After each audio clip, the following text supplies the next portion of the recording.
Now you will see me one more time if you do good. You'll see me 2 more times if you do bad. Good night.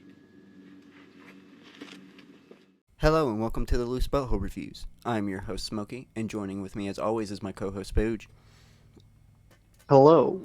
And joining with us today is our co-hosts Murda and Starfish. Hello. Hi. I lost my punch. I lost my whole punch. So we're Like your flow? No, So I won't get my card punched. My fifth card will get punched. I can't punch. I can't punch. We're just gonna rip the ticket, and we're gonna just hope I don't forget. We got our new co-host joining with us. Tiny Dancer is officially a co-host now. There is no more special guest coming on the show. Oh, I get it. The punch card got wadded up and washed with the pants. Yeah, it was all crusty and wrinkly, and there was definitely holes torn. And anyway, hey. But yes, before we get into the review proper, we got 3 rules that I always got to give.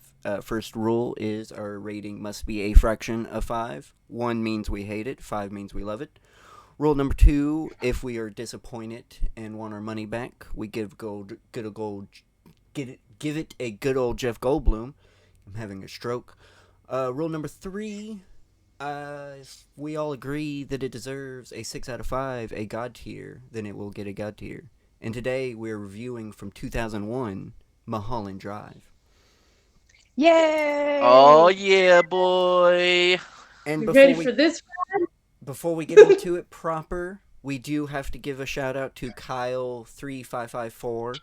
This was our first official request. It took us about 9 months to do this. Apologies for that, but we here. We gave him Blue Velvet. We gave him Blue Velvet. I hope you're still out there, Kyle3554.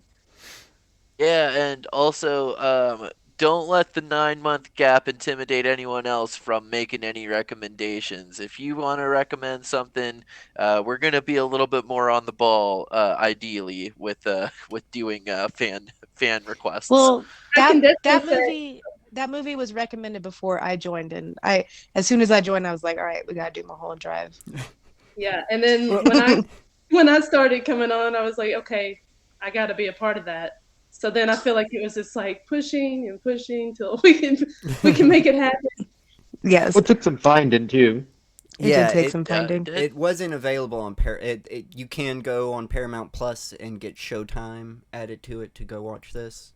But yeah, that's basically like the only way that this has been made available recently. Which we need to remember to turn off whatever free trial we had. I made sure to do that immediately. Anyway. We'll do that later. Mulholland Drive. Definitely won't forget. Well, I didn't turn it off right away because I watched this twice. So. Oh, I mean, I double view. I watched it. No, not like she did. Okay.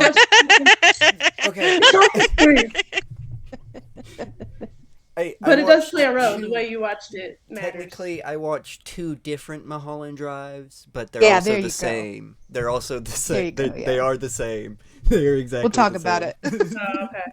Well, okay. You can't say that. Okay, I know we're supposed to get into the plot, but you can't say they're exactly the same and say that you liked one better than the other. Nope.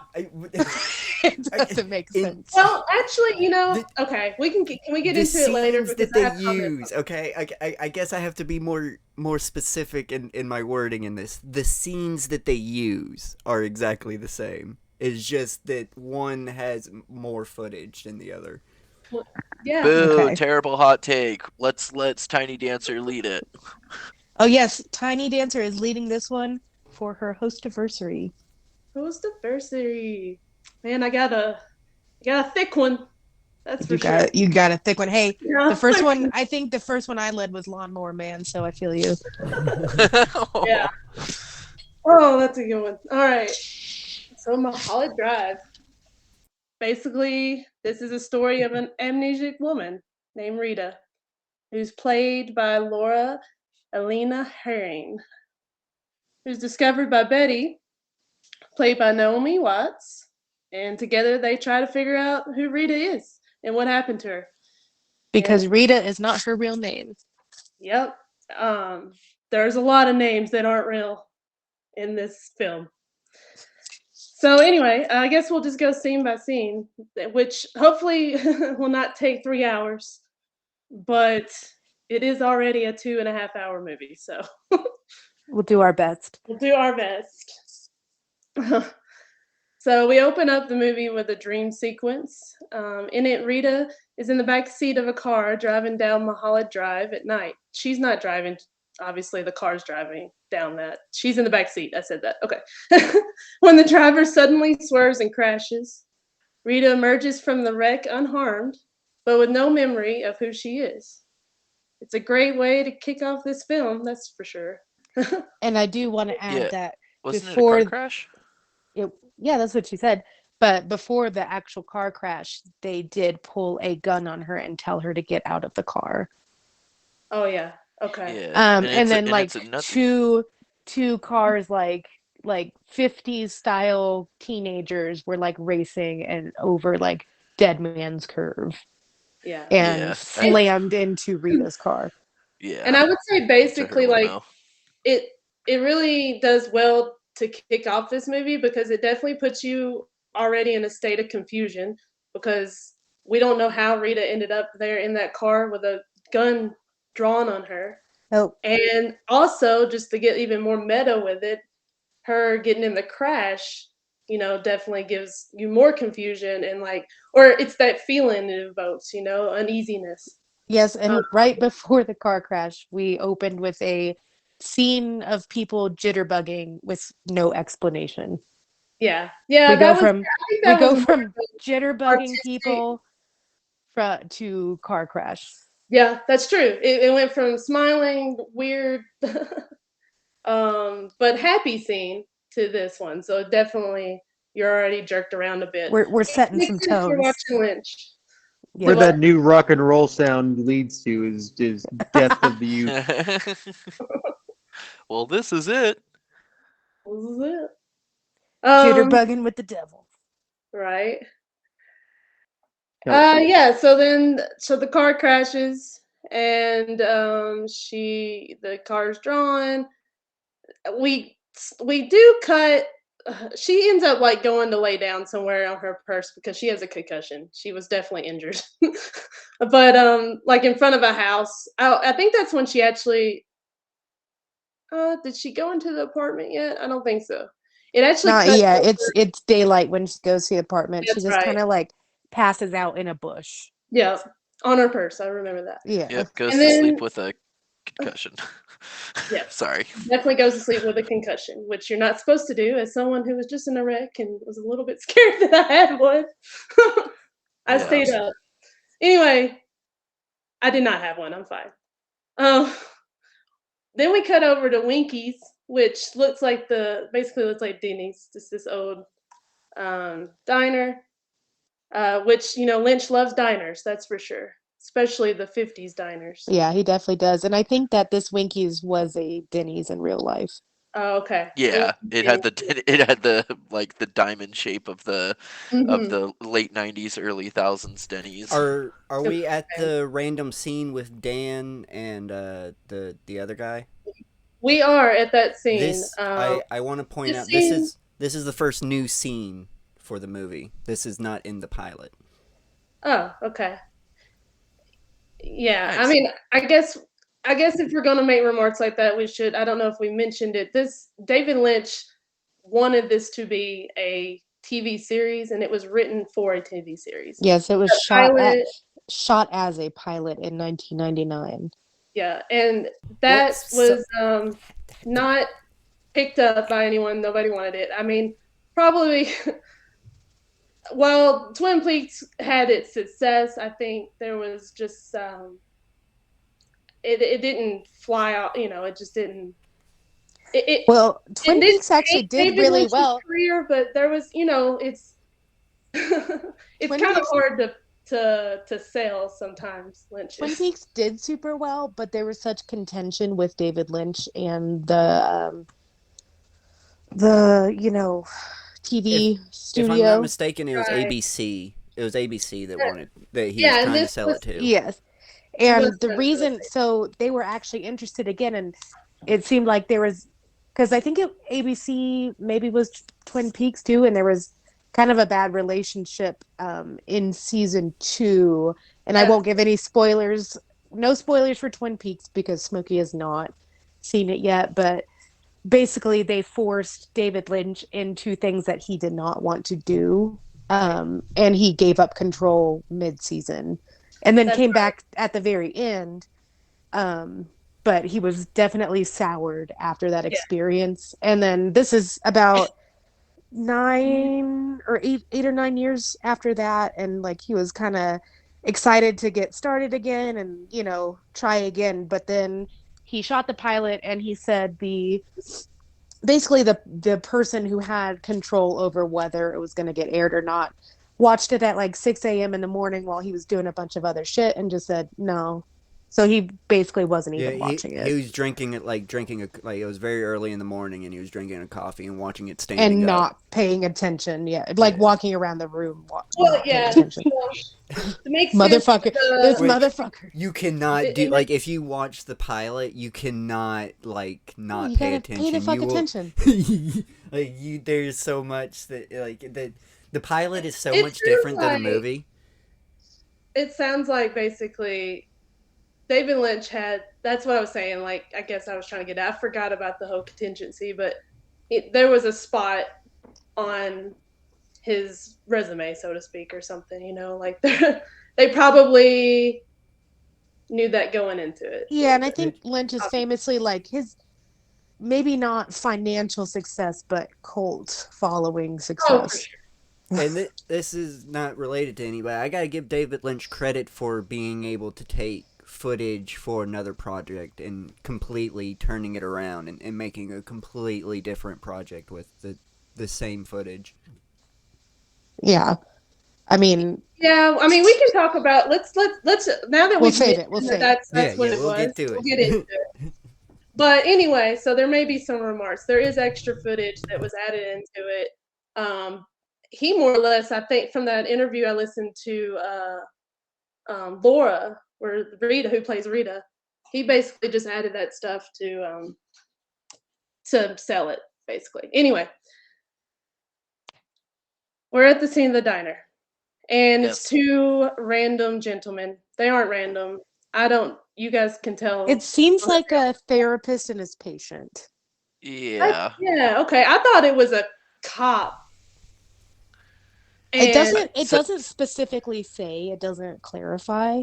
it doesn't. That's just the vibe I got was therapist and patient because he's like the eyebrow guy is like talking about like his dreams and like I don't know. It just seemed therapist-y. But basically, I think what's there are going on here is theories Stitch is going just adding. around that this is just Diana. Dan is Oh, Diana. we There are got we got to theories. we got to wait on Whoa, that. We got to wait on that. whoa, Whoa, whoa, whoa, whoa, whoa, whoa, whoa, whoa, whoa. whoa. We're in a diner with two random guys. What are you Yeah. talking about? Anyway, We're so not getting into theory until after. How about that? Okay, okay. I think, but anyway, this scene is just talking. Yeah, he's talking about his dreams, and that's I think probably the biggest thing you can take away from it is we're continuing on with that dreamy kind of vibe that Lynch loves to put in his movies. So it's an element of confusion maybe, but they're in the diner. They're talking. They're talking about I don't. He's seeing a figure somewhere. Like he says, In I his see him dream. standing there, and I don't remember exactly, but Yeah, it was he had a dream about like that particular diner and his friend like standing and looking scared and like there he was playing out like his dream that's been like Right. haunting him for a while. Yeah, right. just Like a being in that reoccurring one. diner with his therapist or friend or whoever he is, just like feeling a sense of fear and dread.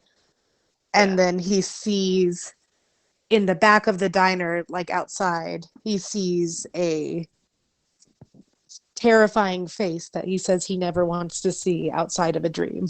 Yeah, they walk I out. would be happy to see bullshit, man, but hey.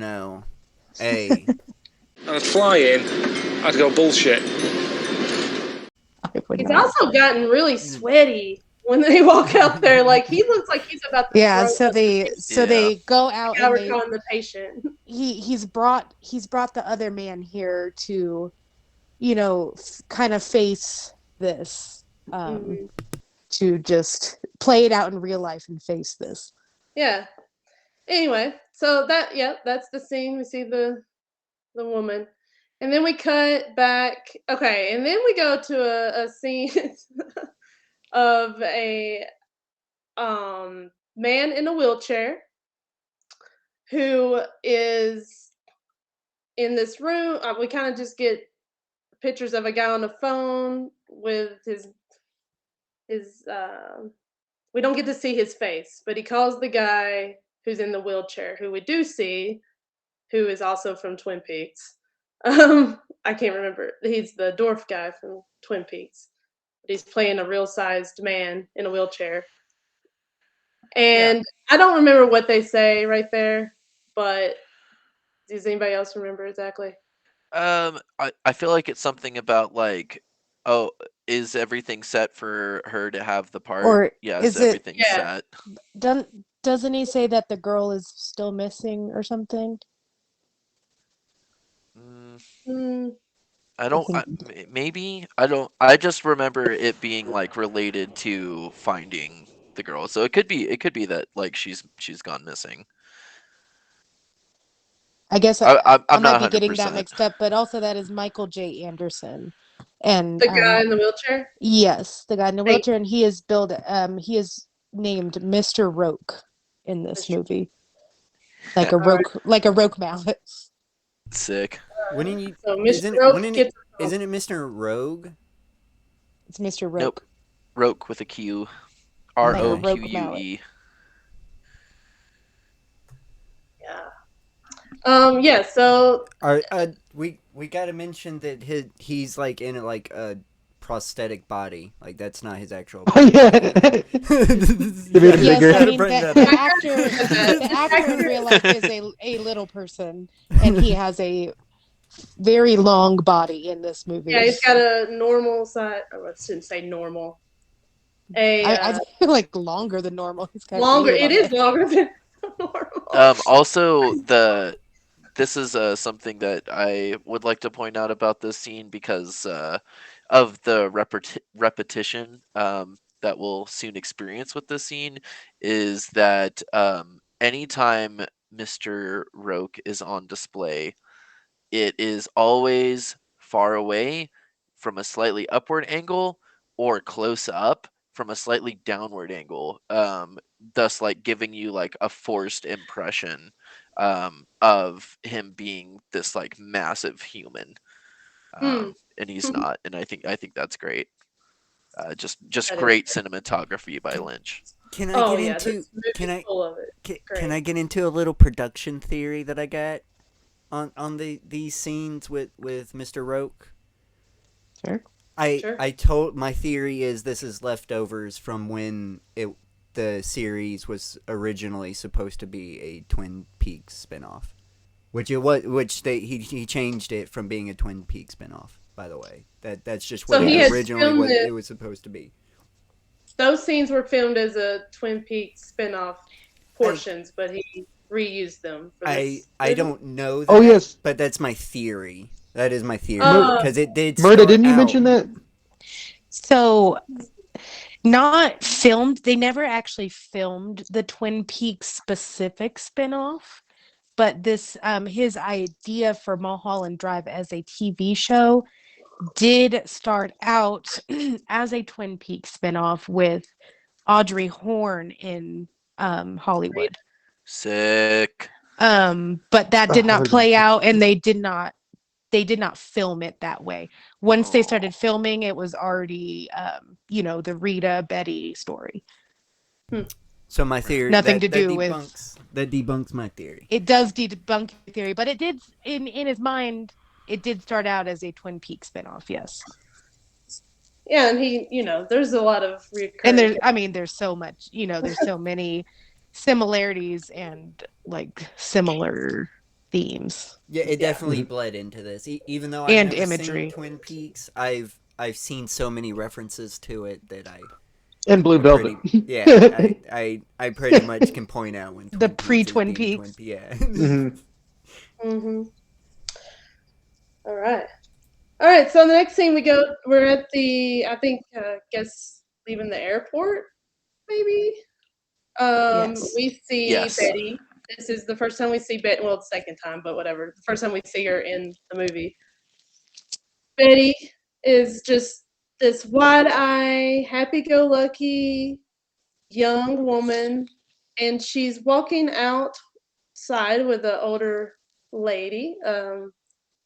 With her, she just made it to Los Angeles.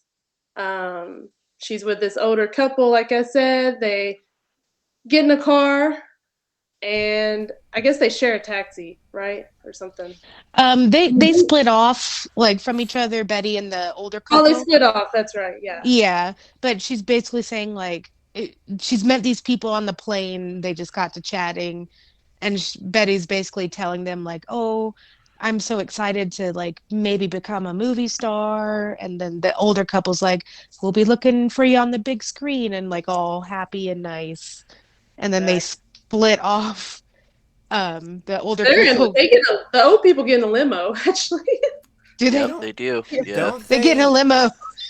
Don't they say we finally did it or something like that after they? I thought that I don't was. think I don't think they say anything once they get in that limo. They say coulda nothing and I just could have swore they grin. said something because I could have swore that was like her aunt and uncle or something like that. No, I these coulda are swore- not people No, that we she don't. has met. She does talk about her aunt to them, but these are people that she has never met before. I could have Right. swore She they doesn't know. said something like, "Oh, we finally did it" or some shit like that. I could have No. swore. No. No, it's complete silence, and this is actually something that I think is a brilliant use of just you do not have any idea of the things that will unfold because they split off, the elderly couple goes into the limo and stuff, and then they just have these smiles plastered onto their face, but it's like that dead eye smile where like the eyes are not smiling, the eyebrows are not smiling, the cheeks aren't smiling. It's almost aggressive, like in the way that they're just sitting there smiling and nodding. Um It's definitely aggressive. and it is you know I couldn't tell if like they were mocking her because she's so smiley, or if like they're just like they're weird and I happy to mean, be home, or like if they're the ones behind, like The director, masterminded this Adam plan, or Kesher, like if they just and like, his oh, she's so naive, like she Or doesn't maybe they're actually know just shit. I maybe think Like I they're didn't know excited to be in what. LA too.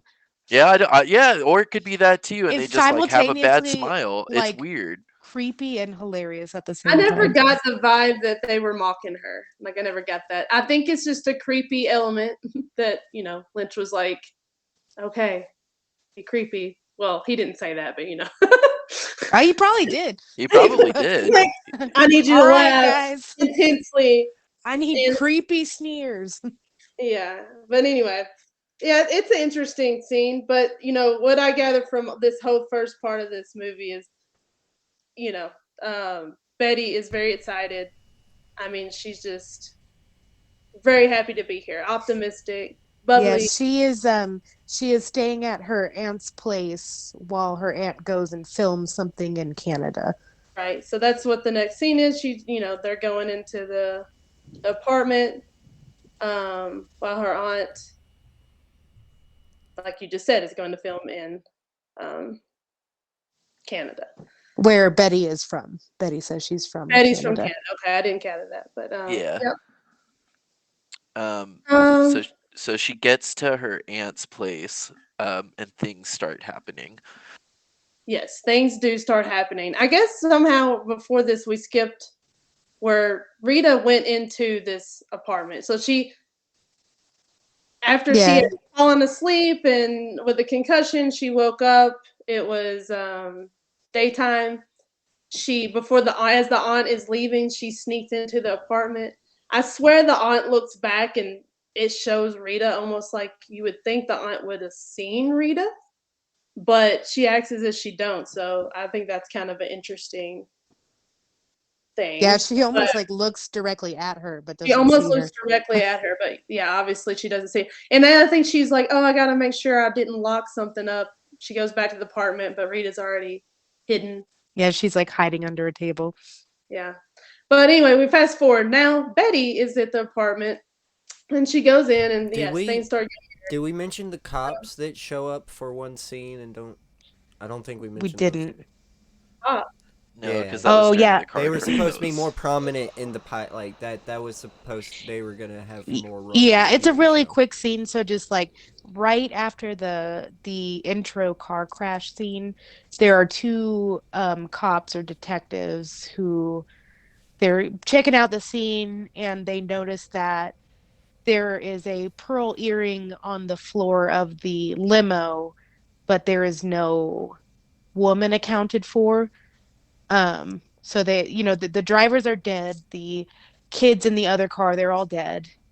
Um, but they find, an earring on the floor and say, I think somebody might be missing from Okay. this scene. Yeah. Anyway, I'm gonna try to jump through this a little bit quicker because I think we're gonna be here forever. If True. that's All okay. right. So Rita's coming. Okay, where am I at? Betty It's discovered. hard Okay, because like so everything is so important, but not. no, yeah, that's the thing. I don't think because it can go so many Like ways. Anyway, different things can be important to different like perspectives, I guess. yeah, exactly. And I But don't go Anything we miss, we can always bring up if it's relevant in true. our group. Yeah. Yeah. Go yeah. Okay. Con- So continue. doesn't seem that hard, although she appears. Okay. So Betty goes into her aunt's apartment, and Betty discovers her and takes her. Okay, open up. Okay, so Betty goes in there in the apartment. She goes to the shower, and I think that's when she finds Betty. Yeah, there's just a naked Not woman Betty. in the She finds shower. Rita, or she finds a lady who is entitled Rita, but actually she doesn't have a name until this point. She finds her in the shower. Egads. The lady And gets out, and she sees a poster of Rita. Oh, what's her Rita name? Hayworth. Thank you, Rita Hayworth. And Betty asks what her name was, and she tells her it's Rita. All right. Betty's reaction to this is, oh, well, my aunt didn't tell me someone was gonna be here, and she's just like really Yeah. cool with it. Well, You know? Betty, She's like, well, the I whole guess she. time, this whole time, Betty's been very fanciful and plastic and fake. This whole time, very suspicious. I mean, I mean, if Never that's what you see her take, as suspicious, if but that's how you I- take I- Betty, I guess. I take Yes, Betty as like that's naive and very Naive. wide-eyed. Wide-eyed, just Very- excited to be there. But she finds very Rita. fake. I mean, it's the same kind of fake, I guess you would say, a lot of acting of Nicolas Cage's. I mean, she's acting. I think. Anyway. I can't get into it because it will get into theories, but we'll get there. We'll get there. We'll get there. Don't worry. All right, Betty discovers her, takes in. So this is establishing the relationship between Betty and Rita, basically right here. Betty asks Rita, about her. She must be like her aunt's friend, and Rita doesn't remember anything about what's happened to her. And Betty is just like being, again, very optimistic and just being her naive self that she's going to help Rita figure out who she is and what happened to her.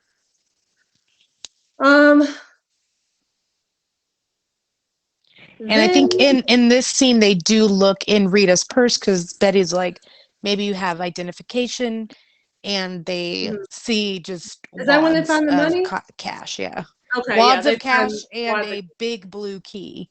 That's right, the big blue key. I couldn't remember if that was this scene or not. No, Yeah. no identification, just wads of cash and a key. So that definitely, gives you, I guess, gave them both incentive to figure out what's going on. Um, yeah. So then the third scene or so, it goes back to the diner, right, where Betty and Rita sit down and try to talk about what's happened. It's the same diner that's in the first part of the movie, the Winkies. Rita is still struggling with her amnesia, and Betty is determined to help her. But as they talk, the atmosphere of the diner grows more and more unsettling, which is interesting, with strange characters and eerie music. This is This is our the first first hint. encounter with our first Diana. It's the name of the Diane. waitress. Yeah. Yes, you do see the name of the waitress is Diana, And that refreshes something in Rita. She said, "Oh, the name Diane Selwyn has come to me because she saw the name tag." yeah. And that's kind of, I think, we start getting the idea that something is darker that's happening already, um, from that scene. All right, and then we go into Betty's first acting audition. Can I just go to that part? Do you guys Well, I think first was we get the scene, nothing to do with Betty and Rita, but the scene with the director, Yeah, played by Justin Theroux. that's right. So they're in a room. The big wigs are in the room with the director. Adam, his name is Adam in the movie, played by Justin Theroux. And they lay down a picture of, I think the first picture, it's Betty, man. I don't think it is. It isn't? Okay. It's No. I don't know why the my brain thought picture that the first is of somebody that will come up later in the film. That's true. Another So they blonde put a white. picture. Well, it's a picture, yes, of a white blonde actress named Camilla Rhodes. Camilla, that's the name's there. And they just tell her, this is your girl. You basically have to pick her. She's gonna be That the line is person. very important. This is the girl. Yes, This is that the line girl. is very important. And I know we're trying to rush through, but I do have to mention that one of the, like, I guess thugs, they don't ever really, I guess they're working for Mr. Roke. MIBs. But these two men, the one that looks like Richard Nixon and then the other guy who spits out the coffee. Free The one coffee. who spits out the coffee is Angelo Badalamenti, which is the composer for the music of many David Lynch. Oh God. Yes, say God. So It's these just are like, you're here, the so why don't you just be this person in this movie? these are the Castiglioni brothers. Mm. Yeah. Need someone old and Italian. I just had to Yep. mention that it was Angelo Badalamenti. Yeah, no, that's so. that's great. He's an amazing composer. And man, that scene of him like spitting out the It's so espresso fucking it's weird. gross. He does a really good job at spitting coffee out in a really Yeah, disgusting it's gross. manner. Like there's a lot of like tongue action. It's Ugh, so gross. Yeah, and then I guess I won't skip ahead too much because then we go into a scene with I think is where we go to the two Adam guys. is basically like, no, this isn't my girl. Yeah, he And like doesn't he's like, want. no, fuck this. And then he walks outside and smashes their car with the golf club. He and goes all drives away irate. to his house. I swear. Arrives at his house and his wife is in bed with Billy Ray Cyrus. Oh, okay, Yep. yeah, that does happen. Yeah. That's who does that happen. was?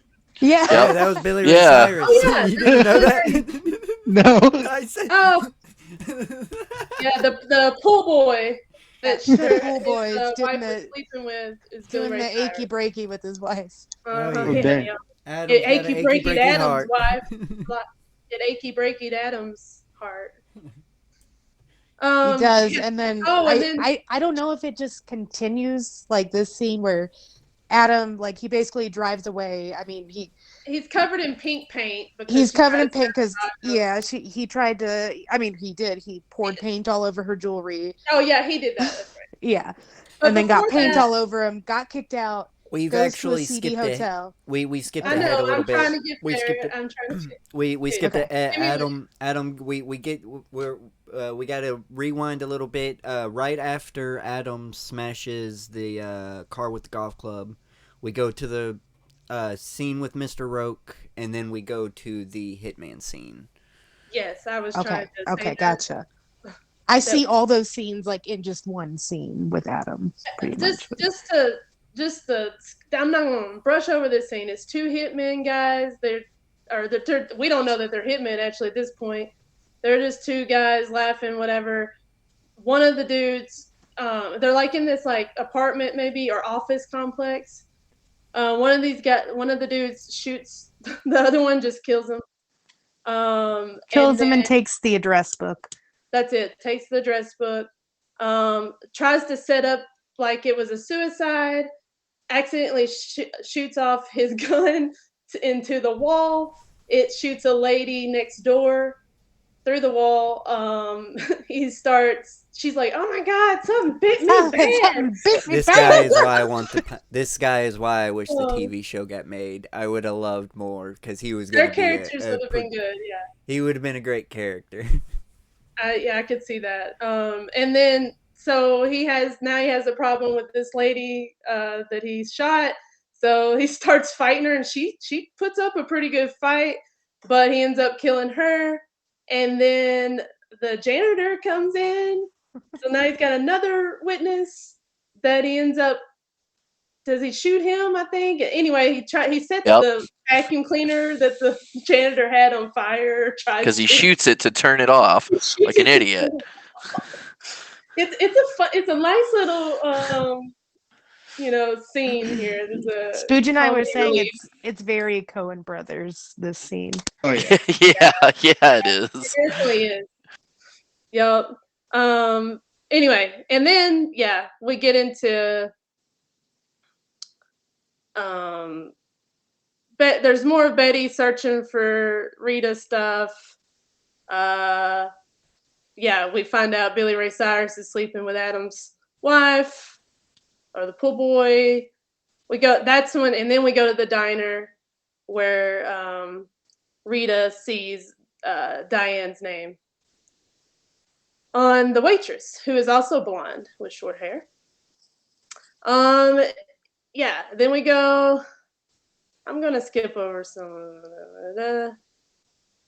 What's the next? Oh, okay. I think the next most important scene is probably Adam goes to talk to his friend named Cookie, who is just some like a seedy motel. At the seedy motel. Something about his credit cards have been declined.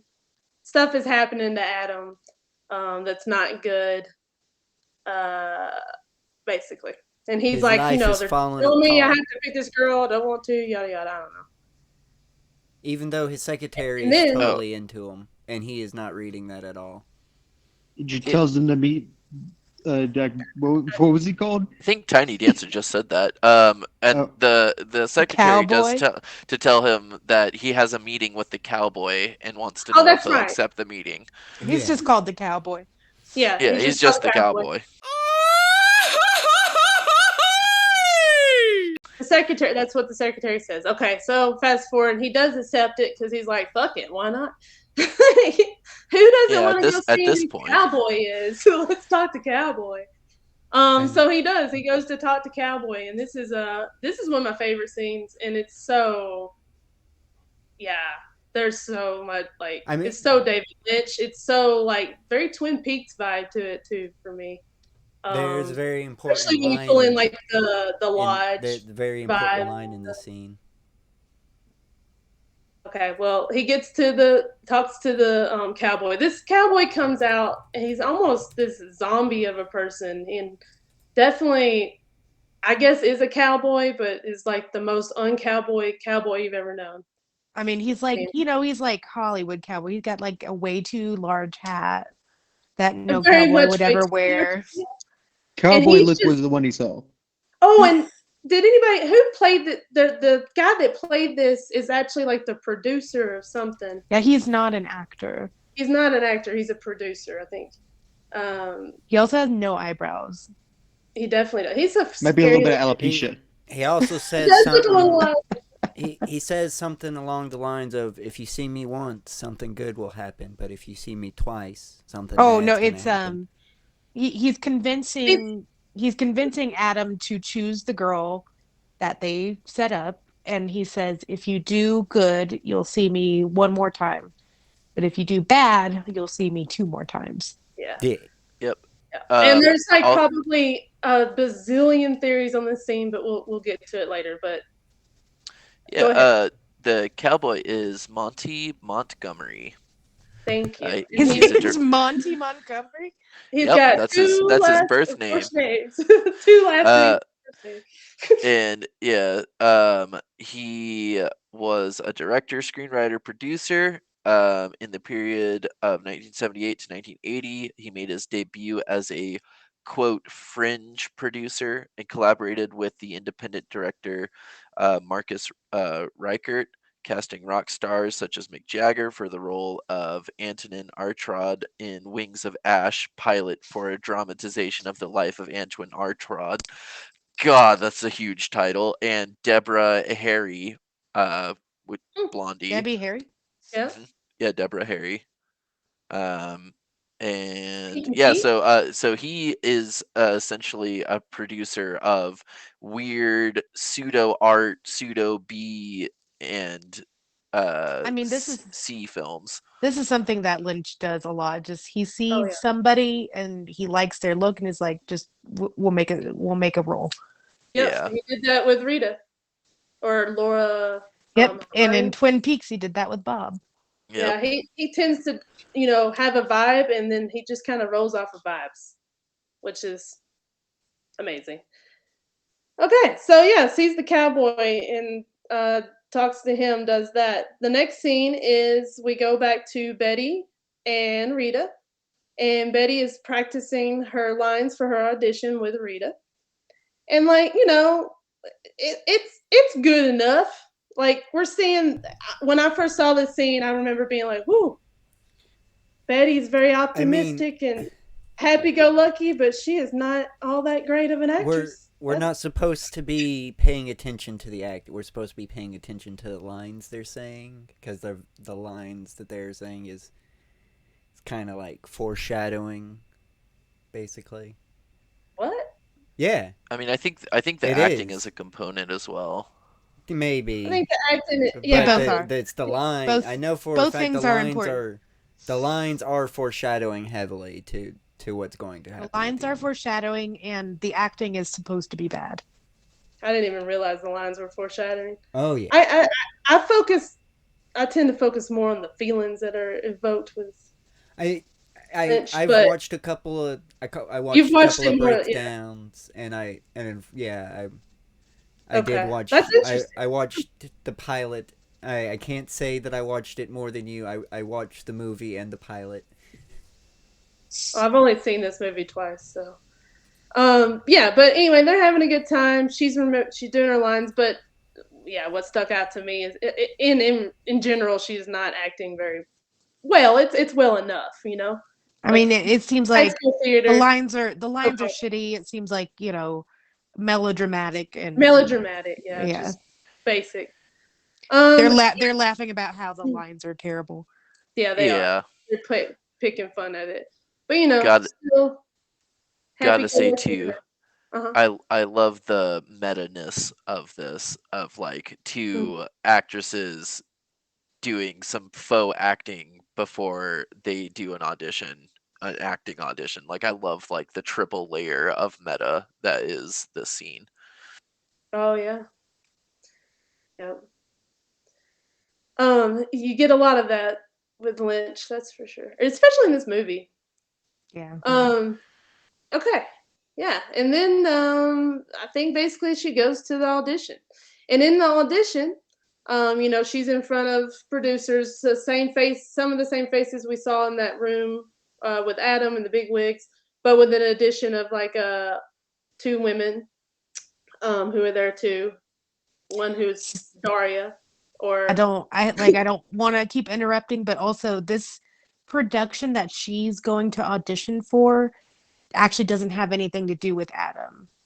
Um, we'll see that she goes and sees another production being that makes a filmed lot down the of sense hall, but now. this one has nothing to do with Adam. You're right. It has nothing to do with the movie that comes in a little bit. Right. She's auditioning for a completely different movie. Which that's hard to figure that out, and probably would have been fleshed out better in a series somehow or something. But Adam's, will say Adam's role in the scene, pilot was going to be completely different.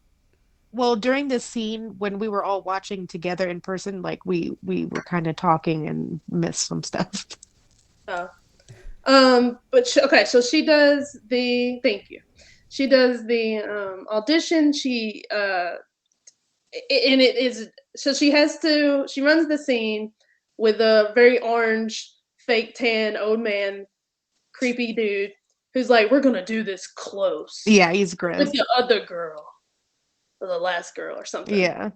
And they run the scene, and Betty, fucking slays, and she actually turns it on him and makes him uncomfortable. Yeah, she takes over basically for the scene. Like, he's being all gross and pervy and like puts his hand towards her ass, trying to cop a feel. Yeah, she just takes it and puts it on there, and like so we get this sense of she's in charge now, and she's like we see her actually be an actress and like really act, and she's really good actually. Which is interesting too when she was playing her lines with Rita. And just to the whole movie, we kind of see this like, whoa, that's Betty? Like you wouldn't think it. Right. And then like after she gives like this like stunning performance, she just like turns into the like happy little Betty again. Like turns it right it's off. A switch. Again. Switch on and off like with no transition. Yep. But in general, that whole scene is just like it always grosses me out. It's kind of hard to watch for me. I don't know. Yeah, I mean, I was pretty grossed out by it as well. Even with her taking control and stuff, like I do find that aspect of it like at least like enjoyable because it's empowering. But like at the same time, like how many other ladies have walked in through here and he just rub all up on them? Like I don't like that. It also, depicts probably, sadly, how Hollywood is. Oh, for sure. Yeah, definitely. Just in a back room with a bunch of olds all touching you. And, as a young actress trying to make her way, doing kind of what she has to do. It's just, it's interesting how, this movie depicts, obviously that's what it's all doing. It's Hollywood. End of the world and all of Western civilization. Yeah, exactly. California, California, California, and another Los Angeles, California. Okay, and then so easy she walks out. In the next scene, she talks to the ladies who were in there with her, and the ladies were like, "You killed it," but they suck. Yeah, she's like, or the ladies are like, "You killed it. They suck, but let's be honest, this production's not going to be made. Mm-hmm. I'm going to take you to this other room where this other production that will get made is being done." Yeah, and that's where we were lost because when Betty walked into, so we the next scene we're going into. They are filming the Sylvia North story. Sylvia North story, and we've got flashbacks to back to that jitterbug introduction of the movie is like a 50s. I don't know, just a 50s movie that they're making. It's like a 50s like singer. Sylvia North is made up for this story, but I'm guessing this scene has a completely different context in the pilot. In the pilot, this was supposed to be like lovers' first meeting kind of deal. That's why Adam stares at her longly, and they stare at each other. They were actually supposed to be like a love interest within the TV series. And the whole time that those were happening, it's interesting. The whole time that was happening, the stairs and stuff, all I could think was like, oh God, was she the lady in the picture in the room that they said this is the girl, and like the first time I watched it, my brain was like, was that her? But it wasn't. Yeah. But that's No, kind yeah. of the thing The you one get. that's actually singing was the one in the picture. Exactly. Yes, she was. I mean, And that she'll it makes come up sense. again. Like, She'll come up again in the movie. Just it makes sense why they're staring at each other in the context of that, because otherwise, like, we don't have a context of why yeah, so this that's look kind is being exchanged. Yeah, and I will say, Although I don't like him and her as like love interest, like way less gross. interesting than what happens. Yeah, definitely. I super agree with that. This was me and Spooge's first watch of this, and as we were watching this in real time, both me and him thought that like, oh, wait, so which one is it? And like we were immediately confused. So credit to Lynch for like making it like vague and confusing in that way to like Like, just did add you another layer of confusion. like did you think he was gonna mistake her for the girl he's supposed to pick?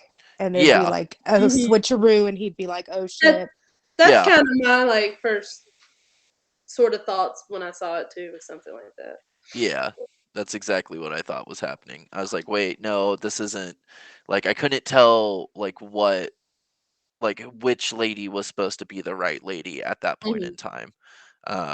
So Right. I Or thought that like was what I interesting. thought was like, oh, Adam saw her and was like, no, that's got to be her. Yeah, that's the one I want. That's the Yeah. one he want. I Yeah. want. Yeah, that was the vibes I was getting to. but nah, Which made it's just a scene that David Lynch need to use. You're like, uh, where do I put it? Put it I'm here. fine with it. yeah, totally cool. All right, so yeah, they do that, and then we go back.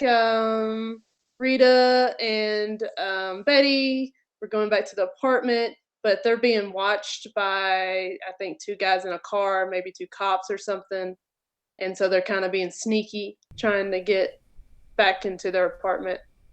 But they see some men in black sort of guys. And wait, no, they're not going to the apartment. This is when they were going to, sorry, not their apartment. They're going to where Diane they Selwyn. think, yes, that they're going to Diane Solomon's And this would be apartment. this is technically like basically where the pilot ends, is these few pivotal scenes. There's one new scene after this that's not in this movie that the So pilot did the has. pilot not have the dead body in the bed? No, the dead body is actually very crucial. Like, we're not supposed to, like, that's basically like the mystery of like who But it did killed have that. Yeah, it had the Yeah. dead body. Okay. It did. Like, that was going to be kind of like the crux of the show. Like, finding out who's... Spoiler alert, by the way. We're at the dead Well, body scene. Yeah. well, yeah. we're at it anyway. Anyway, I do get some it is a person in makeup, by the way. I have It looks amazing. Maybe if it could have a little more bloat. It's a bit too pale. I don't need it to be realistic. Like, I just mean it looks amazing in like its creepiness. I know. Yeah, I guess I just for somebody that has seen various stages of decomposition. Although maybe, so before we get to the body, they go to knock on the door of the apartment, and it is not Diane that answers the door. It's I don't remember her name, but it was her roommate, right? Diane's roommate. Or just like a neighbor. No, yeah, so neighbor and like they had switched apartments somehow. With no but explanation, just with the men in black scene, this is now the 5th time we've seen someone loading up a bunch of luggage into a taxi. Yes, that is yes, this whole movie has a lot of baggage, so to speak. So yeah, the lady that opens the door, the neighbor tells them, oh, we switched apartments. They go to, I think that's when they go to the other apartment, and that's where and they also, by talking to that lady, they rule out Rita being Diane Selwyn. Rita thought maybe she's Diane Selwyn. but by asking this neighbor, like, hey, are you Diane Selwyn? And obviously the neighbor lady's like, no, you're Diane. Like, that doesn't happen. So Rita knows she is not Diane. Yeah, and she doesn't recognize Betty either. No, she doesn't nobody recognizes anybody. So, Okay, so they go to the next apartment, Diane's apartment, and that's when they find the body. Which is the- played by Lyssie Powell. Lizzie Powell. Yes, it is a person in makeup. Again, could David Lynch kind of, with his whole like love of like watching decomposition and stuff, I kind of expected a little more realism. I completely disagree. But I think that body looks so scary. Yeah. I don't need it to look realistic. Plus, who is this? I mean, Los Angeles is a dry heat. Maybe she's like more mummified than bloated. I've seen like 8 bodies that's supposed to be at that. They were like she's supposed to be in there for 3 days. Definitely was supposed. Definitely not supposed to have. Definitely not supposed to. The face on her is disgusting. Is scary. Yeah, it's scary, and I'm agreeing with you. I'm not saying that it can't be more realistic. I'm not saying it's a realistic. I'm just saying it's scary. I mean, it's close. It's close. But also, more, I mean, what if it wouldn't be? What about what about the dry heat and mummification instead of bloating? That happens too. True. Yeah, that happened to the lady in the cult that died out here. I don't think that this the silver mummy. Silver. I don't think this person was adjusting silver. Yes, yeah, we do. Love, the love is one. Did you see? Did y'all watch that? And then see the lady in the bed dead? Oh, it looked like that. It looked like this dead body's face. Maybe this body had some colloidal silver. Maybe it's a little blue. It was very blue.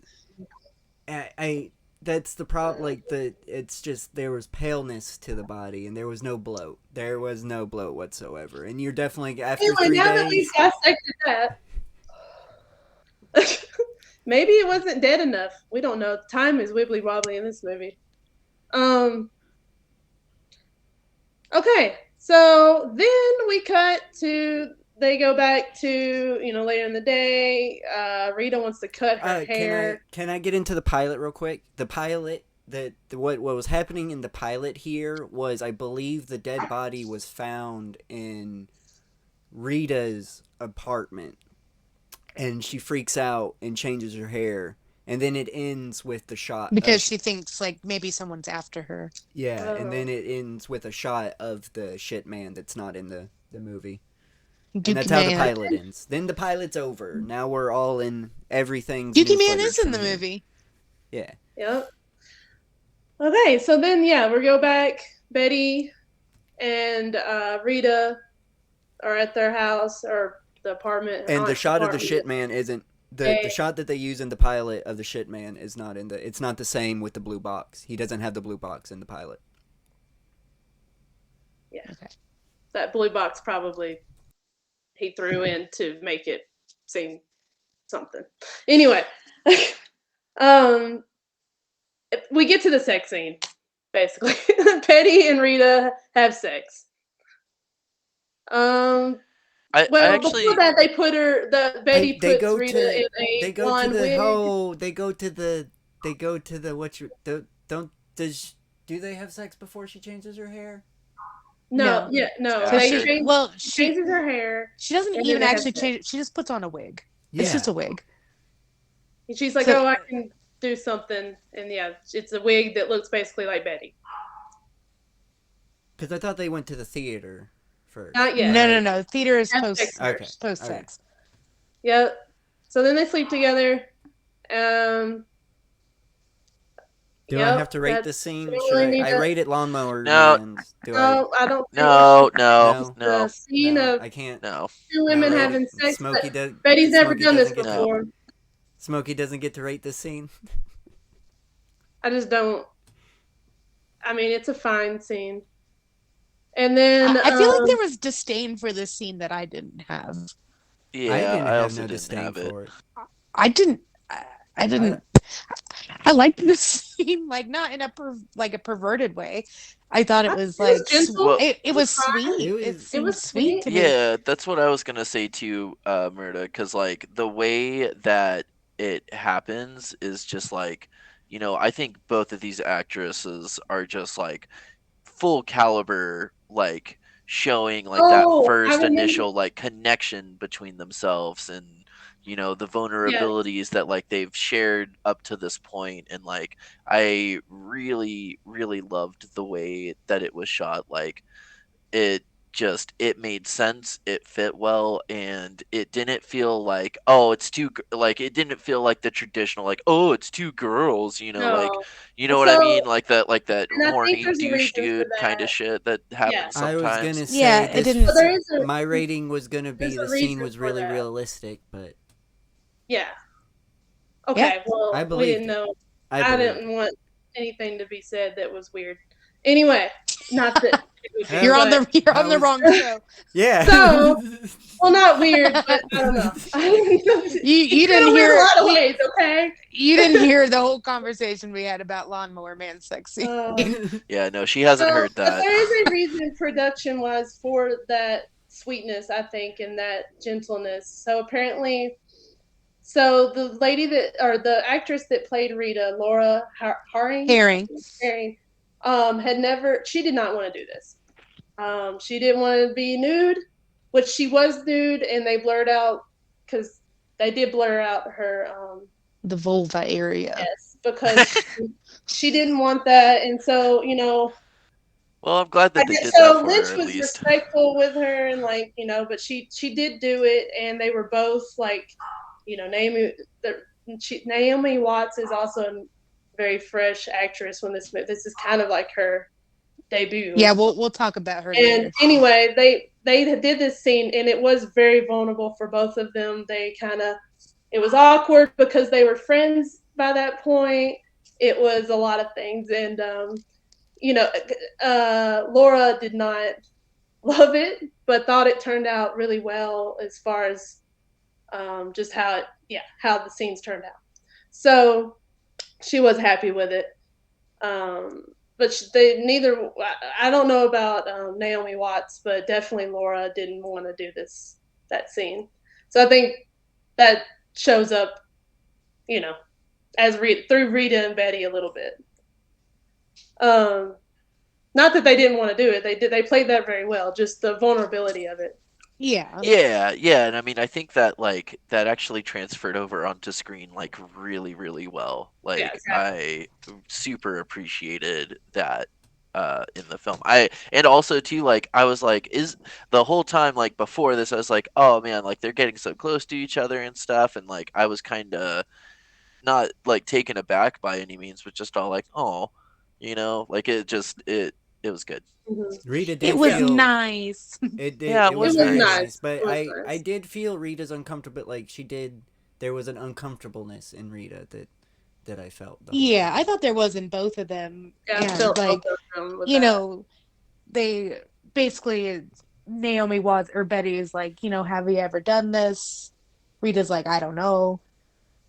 And Rita's like, Yeah. have you ever done Could- this? And then Betty's like, I want to do this with you, but Yeah. it's still like awkward because, Mm-hmm. it's a first, it's a first time. Yep. Yeah, and And I mean, it especially with is her also being a first time for them Yeah. as actresses. So Oh, that's yeah, that's cool. I like that. So then we go to Betty and I keep want to say Betty Rita. and Veronica, but Betty and Rita go to Well, Silencio. Rita Well, wakes actually, up and yes. is just like saying stuff, Silencio, saying Silencio, silencio, and saying some Spanish word. Oh yeah, she said no, not hoy, no hey bando, or whatever, banda. There is no band, basically, is what she Yeah, was saying. silencio, and there is no band, like over and over. Yeah. She keeps saying silencio, silencio. Yeah. So they go to Silencio. It is a club. This is one of my this is definitely my favorite scene in the whole movie. This whole Heck club yeah. scene. They go in there's the creepy like host guy of the show. Sorry, my dog's barking. Um, he is talking about basically he says there is no band when he's telling the audience, which the audience is basically just Betty and Rita, and Rita's in her. Oh, there's more people in the audience, but I can't say who it is. Aren't they just like mannequins and shit? There are two. No.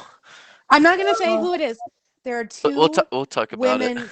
There's a smattering of other people. Like it's there's- pretty empty, but there's a few other people. There are Like if you people. I said their thought they were names, mannequins. there I wouldn't had be no much of clue. a spoiler, but I do respect your decision. Okay.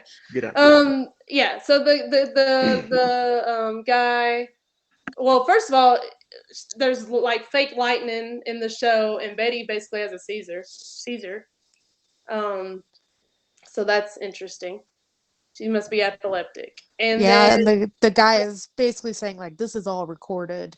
recorded, yeah, the illusion of like, I don't know, sound, and he goes into some stuff basically saying it's not real, and it gives you this weird feeling. Then we have a trumpet player that comes out and plays, I think it's a trumpet, if I can recall. It's a trumpet. Yep. He plays a little tune and then he stops playing, but the tunes keep going. So just showing again that it's all recorded. And then a lady who looks like she's been crying a lot comes out and sings a Spanish version of Roy Orbison's Crying. Rebecca Del Rio. Rebecca Del Rio. Okay. Who is It's- also David Lynch uses her in other media as well. And it's great. She's Thank great. you. Every I'm so time. bad She with crushes names. it. So. Yes. I don't think that's her singing.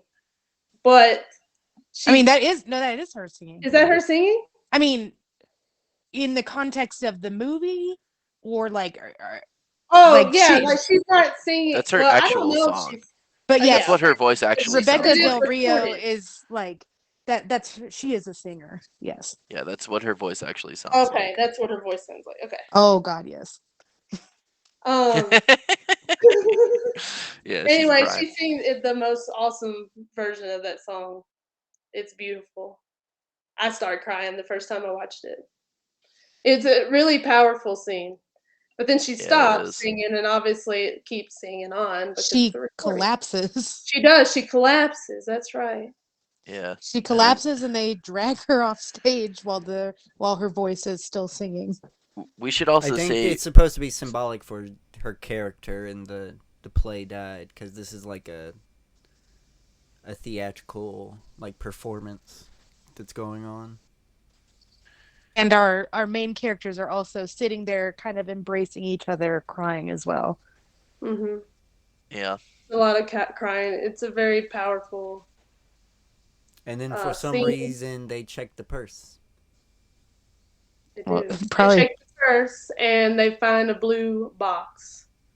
So we should also say that like they drag her pretty unsacrimony. Like they do not take care with her body that has collapsed. Like they just drag her. Yeah. And it's kind of rough to watch. And then the dude that has been saying there's no band, like he intensely stares at them, and like the music like crescendos like super loud and stuff, and it like flashes and like they're like making this like extreme eye contact and stuff. And like it seems like the guy on stage has like is trying to like send like that like vibe or like soul signals or whatever you want to call it like into Betty and Rita, and then they look into the purse and see the thing that they see. Yeah. A blue box with a hole. With a hole that looks like it would fit that blue key. A triangle. Yeah, very triangular. Yeah. Is it the TARDIS? The key is just a regular ass. No, it's not the TARDIS. So I then wish. In a way, it is. Because Yeah, we you can get know. into the next scene. The very next scene is when they open. Yeah, it. they go home. They get the key out. And And they then Betty Betty just disappears. Yeah, Yeah. gone. Gone. and yeah, Rita looks very concerned at that. Yep, but Rita opens the box regardless of whether Betty's there or not. Yep, she does. And then she fucking disappears. And then the box drops on the ground. It looks so with Betty, she's just gone. But with Rita, like she opens the box and it looks like she gets sucked into the box. Yeah. And like the sound. The aunt comes back and she looks, into the bedroom where Rita was opening the box and nobody's there. But the aunt is back. Yeah, she's just like, oh well. Yeah. It seems like she heard something in that room. She looked and then she saw nothing because she also did not the box wasn't on the floor either. Yeah. Not freaking out that she hasn't seen her niece at all or anything like that. Just well. Okay, and then we get into the super weird parts. So we go back to the apartment. The scene is lit with looks just like the dead body, but it's do not we dead see anymore. the cowboy again? Oh, the cowboy? Yep. Yeah, we see the cowboy again. He's walking by. He walks by. He just walks by. Well, no. No, he's the one who says he's the one who says hey pretty girl, time to wake up, and the dead body. Well, this is no longer. It's not the dead body. It's actually Diana now. Well, to the lady that's on the bed. That's right. It cuts Diana over to him opening the door. This is technically the second Diana. We see cowboy. He says, "Hey, pretty girl, wake Diana up." Yet. And then the waitress. The waitress's name was Diana. Yeah. That was Diana 1. Anyway, yeah. And then that scene fades, and then it fades back into she's alive on the bed. She wakes up. Naomi Watts. It's Naomi Watts. We don't know who it is, really, just Naomi Watts. She's looking a little bit different. She's definitely different. The vibes are not there of Betty at all. This is a very troubled woman. Okay, then I think the door's knocking. So she goes to open it. It's her old neighbor, who wants some of her shit back. Who it seems like maybe is not a neighbor, but a ex-lover wanting her shit back. Why did you move? Okay, yeah, that's what I was thinking. Why would you leave your dishes at the apartment if you're just switching apartments? I thought they were roommates. I guess maybe they are lovers. Well, the story was that they were switching apartments. That was the story, but why why would you leave your dishes at your old apartment? Story, okay, so maybe Murda will say something. Well, I was just saying, I mean, what we've seen before is this random person saying they switched apartments, but we are no longer in that world. Right. Yeah, so the way that I took this is that they were neighbors for a while and then they got together and then they both lived in the same apartment for a while and then they ended up switching in a way, but really it was just her moving out. Or they could have also just been roommates. Yeah. Either way, they could have been. Either way, she does not look. She's not happy that she's got her dishes and shit. And Naomi Watts is very troubled. The characters we see now is somebody we haven't seen before. We could say that at least. And it's Diane. At this point, we know it's Diane. Yeah, I think the roommate or whoever she is, she's saying Diane. Yeah.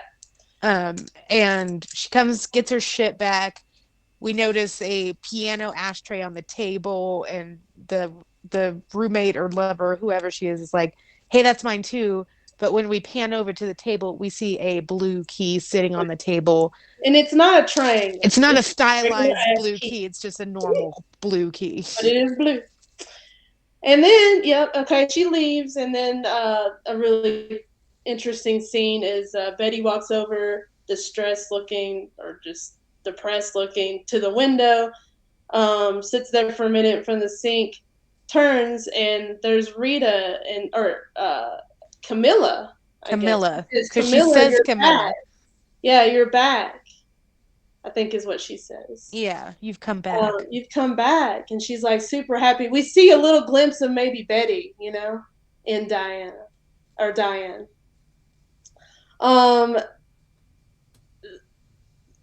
Camilla sticks around a bit. There's another topless scene. Yeah, we get another, seems to be like a flashback. Yeah, we of get them, a flashback. Topless kissing on the couch. And Rita did In not Daisy want Dukes. her to proceed, right? Is this Camilla, sorry. now Camilla says, we have to stop doing this. Yeah. And Betty's Diane like, don't, Diane is like, don't ever say that, and like starts to get like a little violent with Camilla. She definitely did. It's distressing. We skip, so that scene ends, and we skip over to Adam directing the film that he was making, and it's Camilla. He gets in the car. He's showing the actor. Okay, sorry. The scene that they are making is Camilla is the actress in the car. So now we know that Camilla's in the movie. Yes, and this is not the Sylvia North story. This is a different movie again. It's only different. A different, like, stylized 50s movie. Yes. And he's directing the scene for the actor who's playing Camilla's boyfriend or whatever. And they get pretty intimate. Adam and Camilla get pretty intimate with the scene. So now we see that they got a thing. So not only are they so Diane is watching them basically, and when the scene previous, when or I keep getting the names mixed up because I've been calling them different stuff the whole time, but when Diane tells Camilla, like, don't ever say that, and then she's like, it's him, isn't it? Like, referring to Adam. Like, it's because of him. Yeah. So then we get that, like, kind of like flashing to that scene where Diane is watching the director Adam and Camilla, like, right in front of her, and Camilla looks at Diane in the eye and says, oh no, she can stay, like, she can, like, basically stay and watch them kiss. Yeah. Like, deliberately. Yep. Yeah, so now we're starting to get the sense of jealousy and, just anger from Diane. Diane is seething. Yeah. Like, just watching them seething. She is.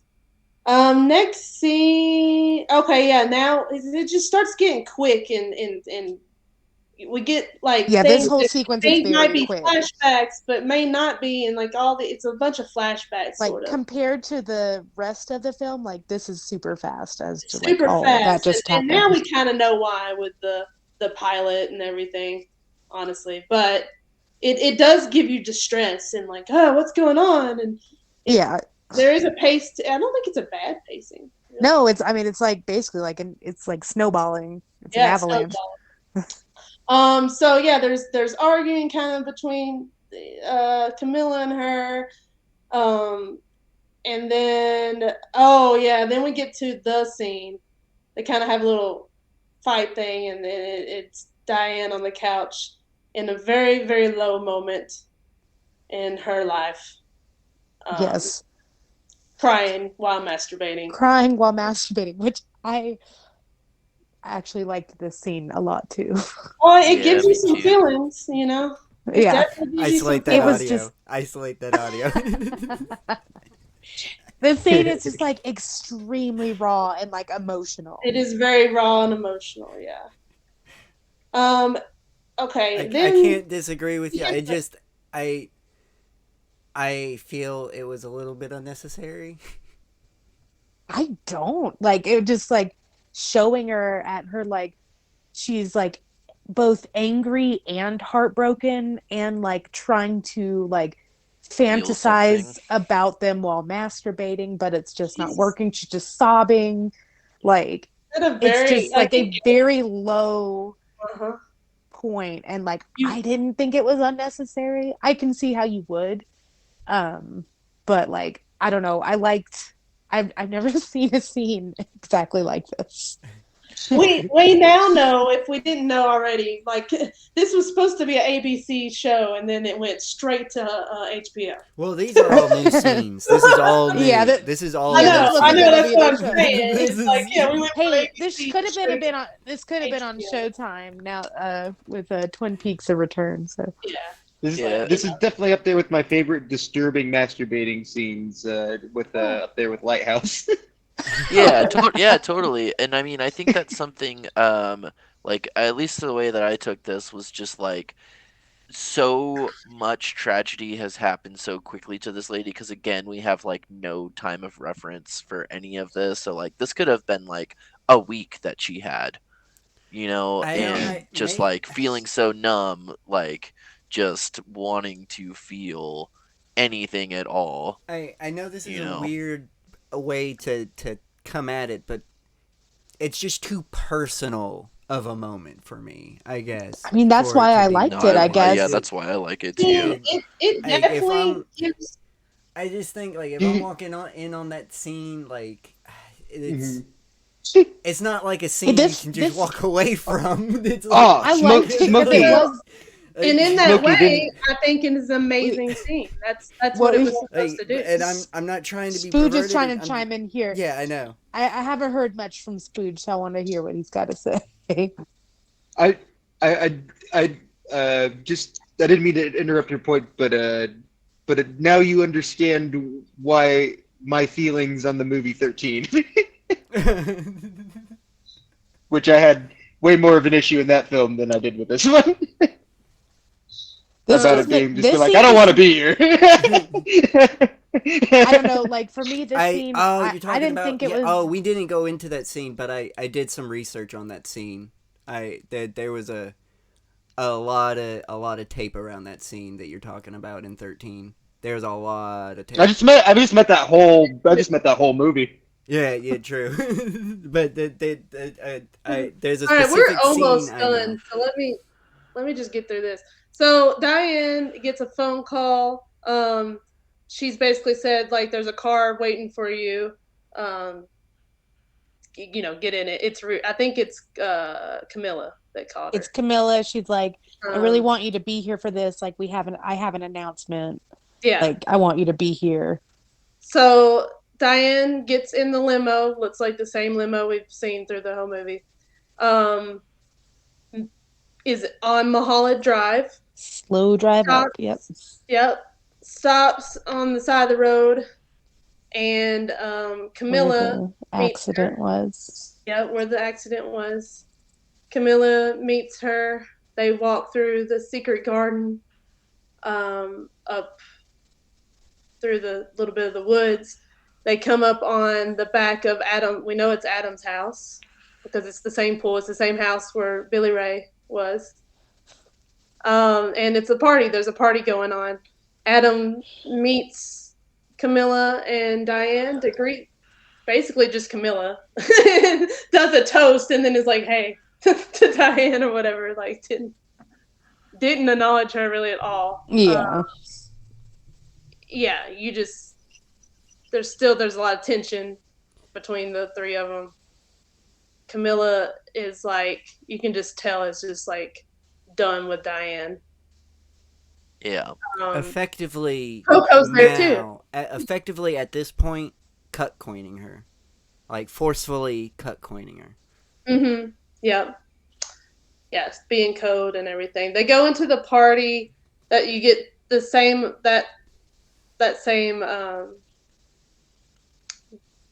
Camilla's acting the same way to Diane throughout the party. Camilla is smooching all over Adam. They're staring a cigarette. Diane's getting all, jealous and just Seethy. seething more. Adam and Camilla are having the time of their lives. They make out. who comes up to Camilla? A woman comes up to Camilla. It's the one in the previous, It's I the guess oh girl yeah, we'll say from the reality. girl. She was the girl in the picture. The it Camilla girl. Rhodes from the picture. Yeah. The Yep. blonde Camilla Rhodes. Comes up to Camilla. They make out a little. Diane, we're just at this point like, what the fuck's happening? Diane is also, talking to Adam's mom, who is Coco, the landlord. Yep. And Someone, telling her just passes in telling the background. There's a little a cowboy Yeah, the cowboy. passes in the cowboy. background. Sees him a And just second like time. I feel it's like slightly important that like their conversation when Diana's talking to Adam's mom, she's just kind of telling her like the background of like how she got into this business. Like her and Camilla met on the Sylvia North story where Camilla got the main role and Diane was so disappointed that she didn't get the main role. But Camilla has been helping her get bit parts. But Adam was not the director of the Sylvia North. It was Bob Booker, who was in the audition scene, like that super nice director who like loved her. She just makes a comment like, that the Bob Booker movie, like he didn't really think much of me. Oh yeah. Okay. So thank you, because I didn't even get that the first time. Diane gets super angry from all of the talk and everything in the party. She just shakes her head, and then we flash over to Diane in the diner with the guy who killed and took the dress book earlier. Killed the bumbling hitman. Yeah, the bumbling hitman, and it's Diane, very distressed Diane, who is, I guess, hiring him to kill Camilla. Yep. Hands him the headshot and says, "This is the girl." This is the girl, and then the key's brought up again. I don't remember. Says he you'll says get the key once the job job's is done. Yeah, once the job is done, you'll find a blue key. Which is very Isn't interesting. Isn't that interesting that when Rita back before, or I think it was Rita, opened the box and then disappeared in the box, and then when she dies, she'll get the key. I don't know. It's interesting.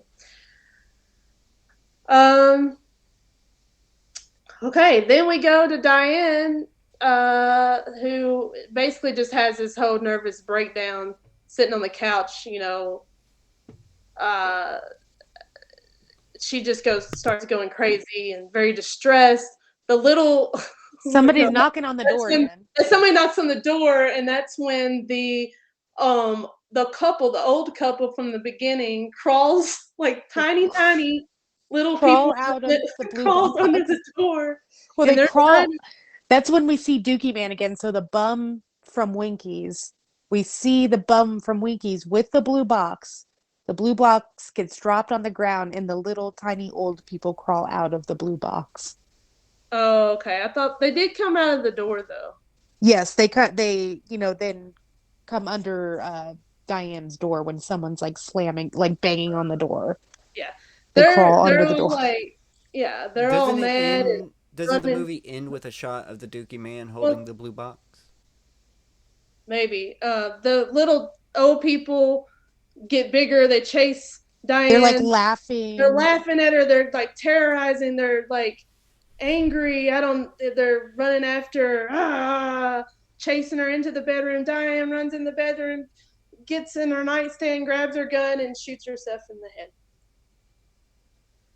That's actually the ending shot, is just the smoke coming from the bed after she shot herself. Okay, yeah. It does fade in and out of like the city, and then you see laid on top of it are clips of Rita and Camilla and smiling and having a good time. And having a great time, and then you see, like, I think it's the Silencio stage maybe at the end. Yeah, that actually might be the last shot. I have been mixing it's blue-haired lady up with this the whole time.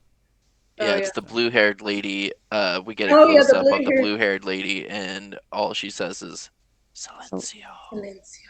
And then credits. And then the end. Cinnamon. That's it. and then we all go, "Oh fuck!" Except Oh Smokey. shit! what Except just Smokey didn't say, "Oh happened? fuck," but we all said, "Oh fuck." Yeah, Yeah. y'all He went also all, oh fuck. I went, that's alright. That's You're alright. wrong. That's alright. You're so wrong. I don't think that you have quite the Lynch love that we do. I don't think that's Um, it at all. I think once I got into the production and I found out that I could have got a TV series and all the mysteries they set up were actually not. I don't think they were going to get solved in the series, but they were going to get played on more. I actually like it better as a movie. so honestly, I a lot would of people much will rather agree have had with a TV. a lot of people will agree with you. They did not vibe very well with it being a movie and would rather it be a There's just show. so many plot points that are set up that go nowhere because they don't have time to go anywhere. He was Yeah. just trying to, which I understand that but he was just trying to. It's very obvious he had footage that he desperately wanted to use, so he's like, let me just cobble something together real fast. It's very evident after. Well, he in did it. that, It's so like, there's a very good. What's the name of that podcast, Murder, that you sent me? There's a very good uh, interview with Laura Herring Laura Herring. in that podcast, and I she's awesome. I like her. She's got so much like trauma that happened to her. Anyway, I would advise anybody to go listen to that interview. Yeah, I mean, she spoke about how as a child she got like Shot shot in the head, and almost died. So Yeah. like Damn. she So in she can like roles can access. bring up trauma and like Uh-huh. emote that way. So yeah, she did a. I mean, She was also Miss America. She was 1985, I believe. That's sick. That's awesome.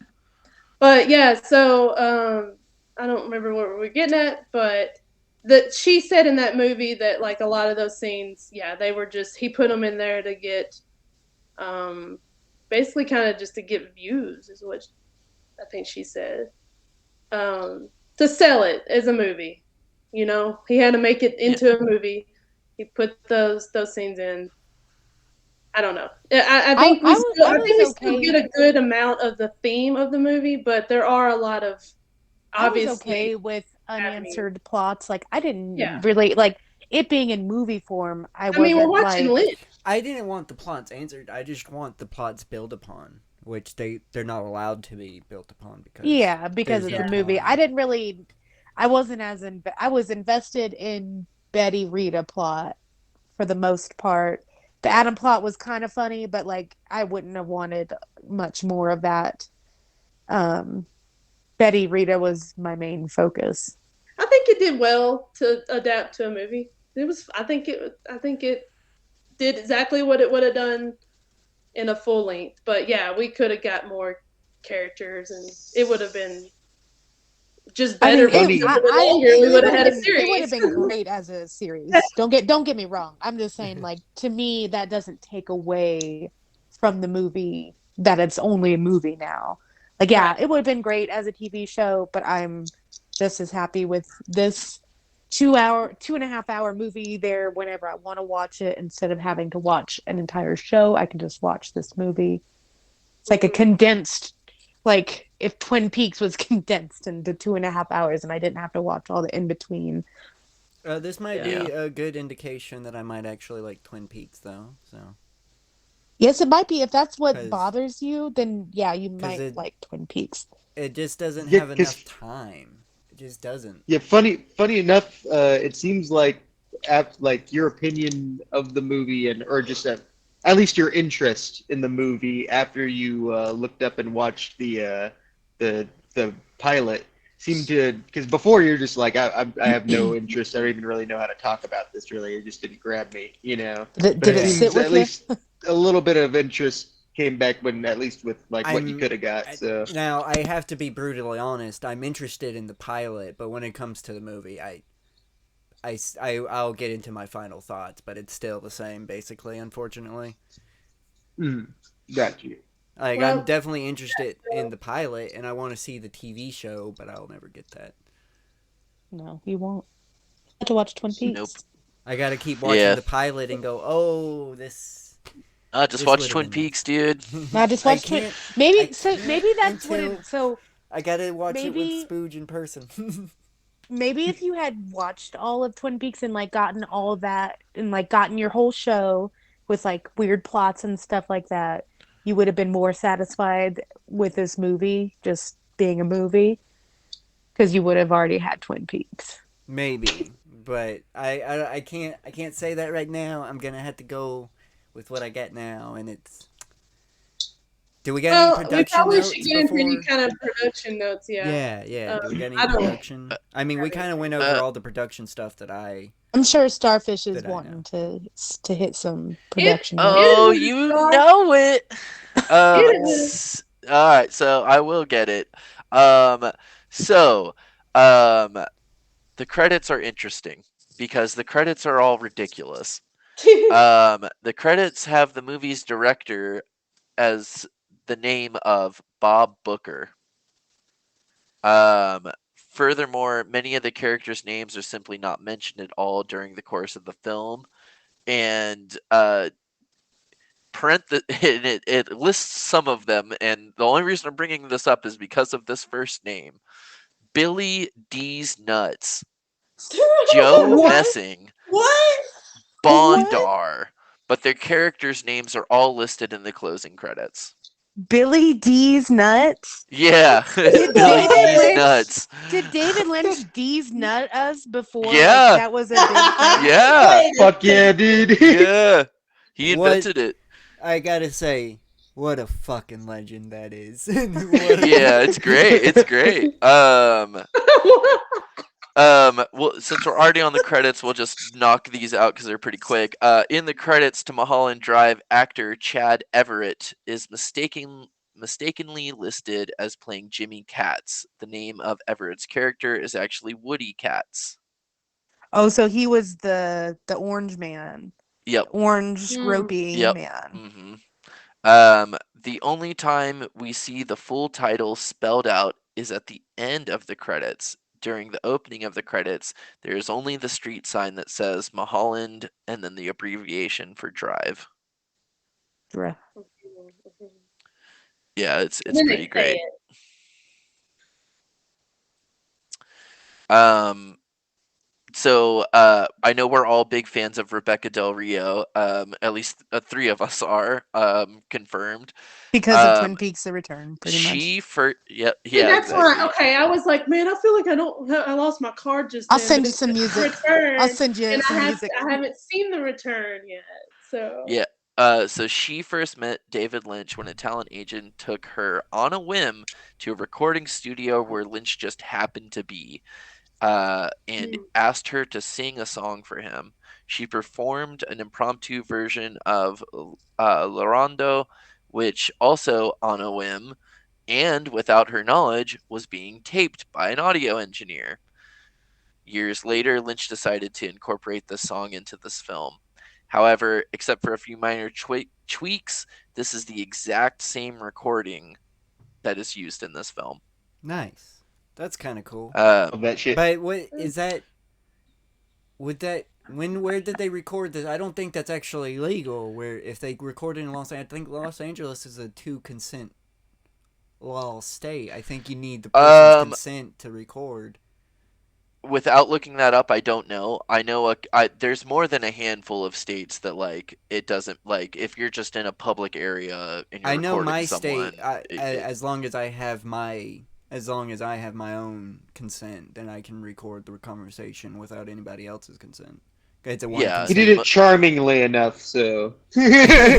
Yeah, I don't think that she really like super cared. Is there some because morality to that? Is some the ethnical? That's definitely a law you have to like pursue. Like someone who is a victim of has to pursue that. That's not something the cops are just gonna be like, hey. She's obviously not. She didn't obviously care because she didn't like pursue him. Like maybe because she was in a major motion picture. But anyways, Naomi Watts, she actually lost her health insurance and faced eviction from her apartment shortly after filming Wrapped. She was ready to quit acting and leave Los Angeles, but her friend Nicole Kidman talked her into staying until this film was released. That's a point I kind of wanted to make of just like this being the perfect movie for Naomi Watts. Oh yeah, Because like basically, I mean, she had been there for a few. She's also from Australia, like Nicole Kidman. Had been in Hollywood trying to make it for years and just not, not no, hitting that She would have breakout. been a great lead And role in a yeah, TV show. If she would only. have, and she was just, getting ignored, just not succeeding, pretty much just broke as fuck, about ready to leave. And then she gets this role. And I just like, I mean, this movie is about like, I mean, it's about a lot of things, but part of it is about like the Mhm. Hollywood experience, especially for women, It's um, which um, David Lynch and Mark Frost, who he worked on with Twin Peaks, obviously, actually had a project, a film about Marilyn Monroe and her Hollywood experience. Never got made, awesome. would have been fucking Oh, dope. yeah, it would have been Um, cool as shit. but he was just very interested in that, like very interested in, the Hollywood experience, like how it, Hey, but he's exposed. They exposing some a dark, seedy thing that they all want to ignore and push away. And I hey, yeah, and, mean, and he's and that's he's the interested in, theme of the movie. telling, saying, this experience, it's not what it, everyone thinks it is, and especially for women, it can be very rough, and Yeah, it's people all. lose their lives because of it because they hit Mhm. rock bottom. Yeah, But yeah, it is definitely. interesting how meta this Yeah, movie is. it's so like it's just so perfect for her. Yeah, yeah, it And really this is is. what really launched her career, like just totally launched her career.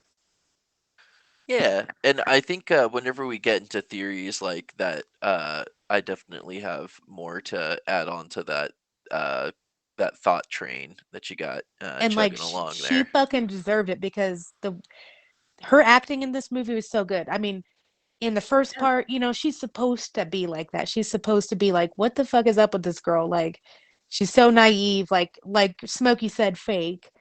Um, like that's a very intentional Yeah. Because choice. when Diane rode around, you felt it. Yeah. And like when she's And Diane, like she doesn't even have to speak. You could just see no. from her mannerisms that Oh she's a my God. completely She different played person.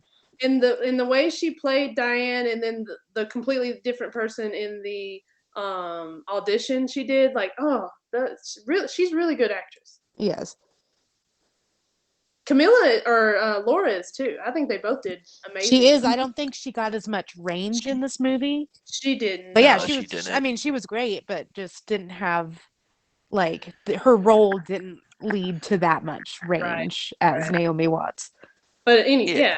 Is there any more production stuff or? Yeah, I mean, I got a bunch. It kind of depends on how much we want to go through with it. Well, we Go through are your favorites. going on like yeah, Okay, 2 hours. I will. Adam Kesher smashing the producer's car windshield with a golf club is a direct reference to the famous 1994 incident where Jack Nicholson committed the same act. And Yep. in fact, Nicholson's nickname among circles is Mulholland Man. Ah, I also okay, I kind of love wanted to, that. I love I, that. I kind of wanted to see if y'all thought, like, especially Starfish, Fish, and Spooch, but of course everybody, like, if anyone thought like Adam was kind of like not a one-to-one, but kind of a David Lynch stand-in, Oh, it was 100. I I think that's think what he was going he was definitely Yeah, I think trying so. to. He was for. Yeah. especially definitely. with like his experience with Twin Peaks and like a lot of movies like Dune Oh and yeah. like a bunch of different movies. Like, he's Uh, always having to fight Yep. because like it's not commercial. What he does is not commercial. Right. very much in how he moves too is very Plus Lynch. he had large Yeah. hair, No, I think tall I hair. read somewhere that was like that's definitely like something he might have even just said that that's him. Okay. But also though from that scene and Adam, all I want Justin Tavu whatever his name is Thoreau. Thoreau, thank you, did a great job. It was great. I wish it was Nick Cage. I think I just want to see Nick Cage Yeah, do to be honest, David that Lynch would have been do. great. And I hate that you said Johnny Knoxville because that's all I saw after It you looks said just that. like him. That's all I saw. I was like, God dang it. But anyway, that was just my 2 cents. Especially when, I got a very vampire kiss from that scene, and I was like, oh, I want to see Cage do this. Anyway, Oh yeah. but that's great with what's his name that you just literally said. Justin Thoreau. No, Starfish said the Jack they Nicholson? call Jack Nicholson. Jack Nicholson. I love that. Okay. Continue. So speaking of Justin Theroux, Justin Theroux got the role of Adam Kesher after he had met with director David Lynch directly after his long flight. Due to not getting enough sleep as a result of the lengthy flight, Theroux showed up dressed completely in black with untidy hair. Lynch, in classic Lynchian style, latched onto that and decided to have the character of Adam Kesher also be dressed in completely black with an untidy hairstyle. He was just like, something Hey, about that tall hair. we I got just something in love. common. Yeah, exactly. He You was boy. Murda. Both just got out of bed and went to work. So going back to a little bit, we'll rewind here with the whole TV show thing and Naomi Watts. So when ABC canceled the Mulholland Drive pilot, Naomi Watts was actually relieved. Watts felt that her character, Betty Elms, was too one dimensional if you took away the darker elements of the latter half of the film. Agreed. I mean, technically she's supposed to be one dimensional though. Like that was the whole point of that character because that character doesn't actually exist. Well, yes, Yeah. in the film, but what her point is that if it would have been just a pilot in a TV show, how long would have had to have played that very Oh, play one-dimensional Betty. character? Yeah. Yeah. I So I'm only gonna give two more here. I thought Just that was real supposed to be quick. part of the mystery. I thought she was supposed to be like really bad acting it but I guess I was reading into that in the pilot wrong. Yeah, I mean, I don't know. I don't know what got said behind closed doors. All I know is that she has like publicly expressed that she is actually happy it did not turn into a TV show because if you take away the darkness of her character, like the three-dimensional aspects of her character that you only get at the end of the film, then like you are, I think not Lynch would have typecasting, but I think Lynch would well, have made yeah, her character three dimensional in the TV show. yes It and just no. you can't expect the pilot It's to theoretical. automatically you can't true, but you can't expect the pilot to automatically make all the character like some characters need room to grow, and her character definitely needed room to grow because she was going to be the main character. Yeah. But either way, she was relieved. And the second to the last one I'll give is a lot of people at the time in the Hollywood elite circles felt that Naomi Watts should have gotten an Oscar nomination for Best Actress for her performance in this film. And I Mm. think from watching this, just only Agreed. one time, super agree. However, What we got to look at if we're going to she talk was, like we got to look at however, what came out in 2001. We got to compare to All what right, get on that. okay, Get on that okay, while okay. Starfish is talking. She was nominated for Best Actress Award from the AFI Awards, Chicago Film Critics Awards, National Society of Film Critics, and Online Film Critics Society. And she won the latter three awards. So We she, had Requiem for a Dream that year. yeah. Sorry, not to No, interrupt. that's okay. We also got Danny Darko that year as well. Donnie Darko? Donnie Donnie Darko. Darko. Yes, my bad. Yeah, Uh, but I mean, actresses in that movie That's are what. not Yeah, it like. was Ellen Burstyn for Requiem for a Dream. I Julia guess Roberts. Oh, Erin Brockovich. It was Julia Roberts. Hannibal came Yeah. out that year too. Chocolate. Yeah, but I don't know how much Hannibal's actually about Clarice. Um, However, I'll give one last Who one did here. win? I'm gonna look that up. What's your last one? The last one is sorry. I gotta find it again. I just had it. While you're finding it, I'll say one that's just fun. Like, Oh, it's not important, but it's just fun because Smokey and Spooch have been watching Curb Your Enthusiasm. Um, it says the license plate on the limo at the end of the movie is 2GAT123. This is Larry David's license plates in Curb Your Enthusiasm, Oh shit! which came out a year before this Oh, movie. really? Oh damn! Yeah, it's pretty Well, old. a year before this movie, but I don't, the pilot came out 2 years before, Yeah. so I don't know It was what was filmed when. the season one was year 2000.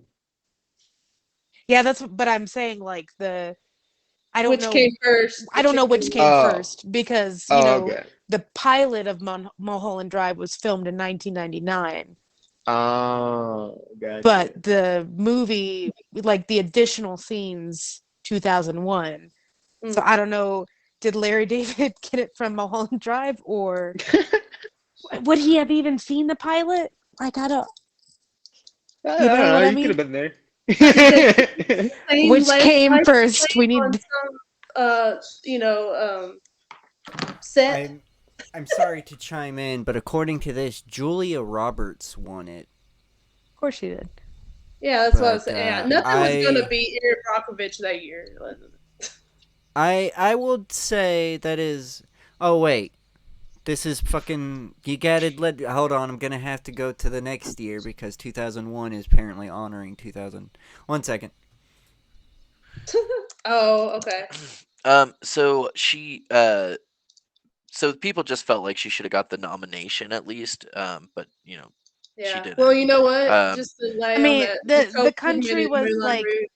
the country was in love with Julia Roberts at the time. I'm not yeah, I dissing on it. understand. Well, Yeah, I if it understand. is, if it's 2002, then it's interesting because Nicole Kidman for Moulin Rouge was nominated.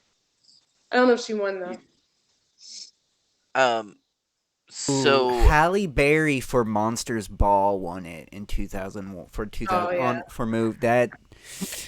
She deserved it for that one, to be honest. That's a pretty good movie.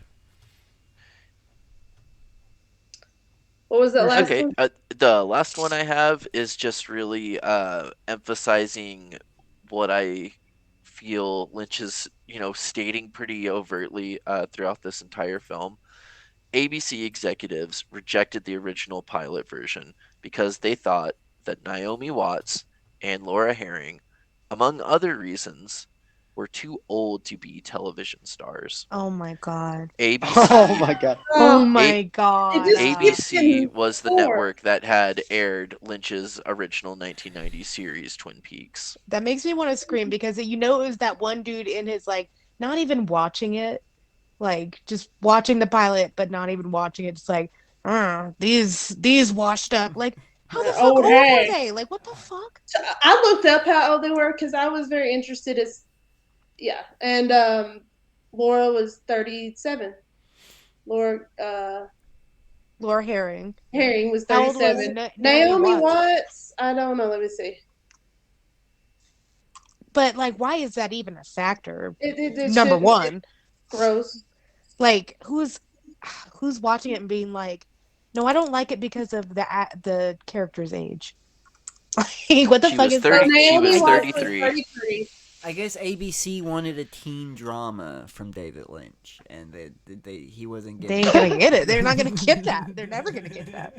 That was the year where that was like the year also where they stopped like funding Batman the animated series, and then they started shooting for them to make a teen Batman series too, I mean, because they they're already just got it with obsessed with Twin making Peaks. teen everything back then. Twin Peaks was the teen drama, and they fucking ruined it. Probably. Like, they fucking Yep. They got it canceled. It would have been better Hey, for like Pops or something. hey, easy with the Twin Peaks I talk. know. I'm just saying they got it. You know, there's only 2 original seasons. You already know that. I'm Yes, just saying, yes. like these same sort of people, like, are the ones who like basically fucking ruined, like, not ruined the show, just like ruined, canceled it, basically. Like, Yeah, didn't, yeah, And yeah, Yeah. what yeah. and ruined David Lynch ever returning to yeah, television. like Yep. that was the whole fucking fight, is like these type of people with David Lynch just Hmm. forcing their stupid opinions. It would have been better on a different network, I believe. Both of them. The HBO. Or Yeah. yeah, like you can see it on But like yeah. That comment makes me so angry. Yeah, and the reason why I wanted to express that is because I felt like it would be a good jumping off point for theories as Sure. well. Go for it. Oh, okay.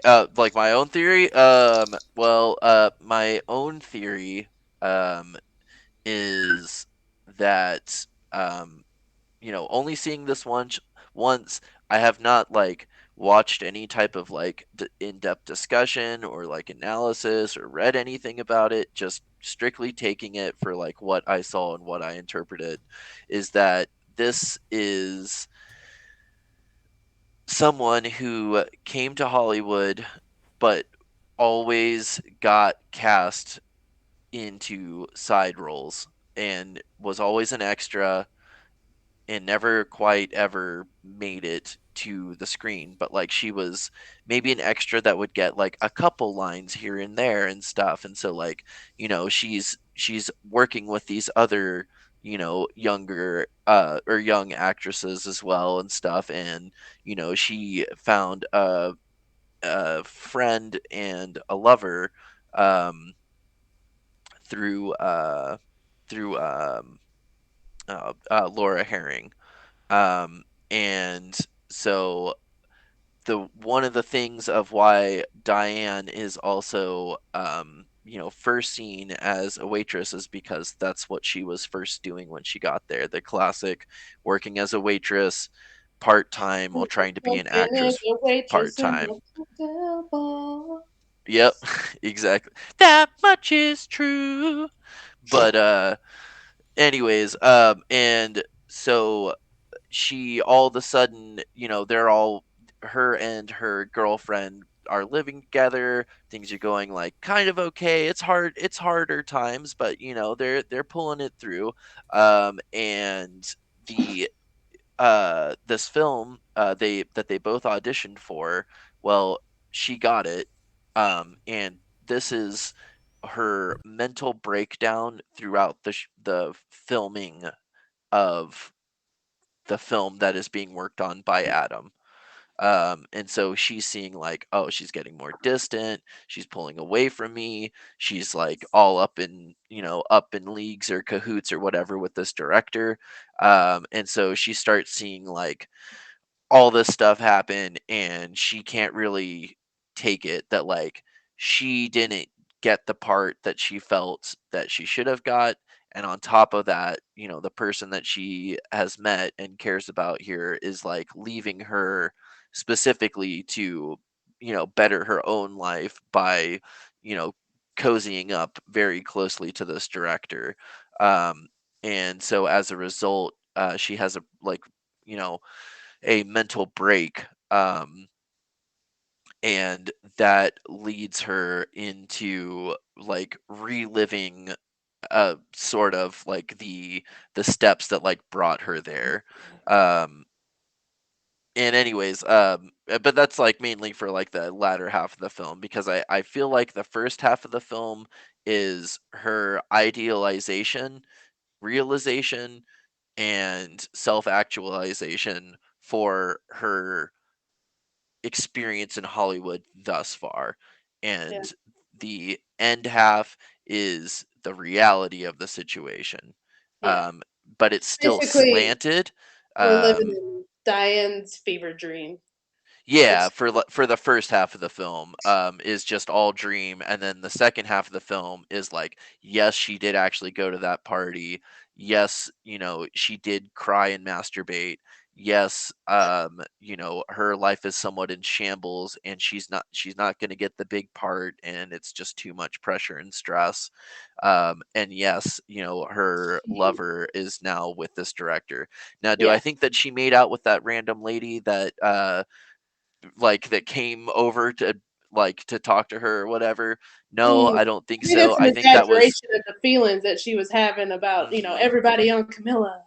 Yeah, exactly. Everybody. Yeah. Yeah, And then like yeah, exactly. like and at the end, her being all like she hired a hitman to kill her ex-lover or whatever, and she felt horrible about that and the reality of her cripple, everything falling apart in her life and her career, and then she just ends it. And Yep. that's the shit that happens. Yeah. Yeah, and throughout this, even though it is an incredibly surrealistic film, I think Lynch is trying to portray, as both you and Murda have said more than a few times, is that you know, for everyone that doesn't make it, there are literal corpses Mhm. for people who tried and failed. And it's sad because of the way that the big Hollywood machine, and that's another thing too. That's why Mr. Roke exists, is that is the representation of the Hollywood machine deciding Mhm. on a whim that no, it's not this person, it's this person. Yeah. And the director doesn't really have control, because ultimately at the end of the day, I think Lynch coming into this, having experienced, the stuff that he'd experienced in the filming industry at this point, he was, he realized that ultimately these executives who don't really know, who are very sheltered, and don't have an understanding of what an artist wants or what people want, just kind of make decisions, and the rest of us are just left with, okay, well, I guess this is what we're going to have to do, so let's figure out a way to make it work. um, Yeah. and that's what Mr. Yeah. Roke exemplifies. Yeah. But I that's mean, my theory from I watching mean, I this. think your theory, and pretty much that's the running accepted one for pretty much everybody out there on the internet, and I would agree with that one too. But more of the focus on Hollywood, and also other than just the story of Diane, and that it is like a fever dream, that whole aspect of it.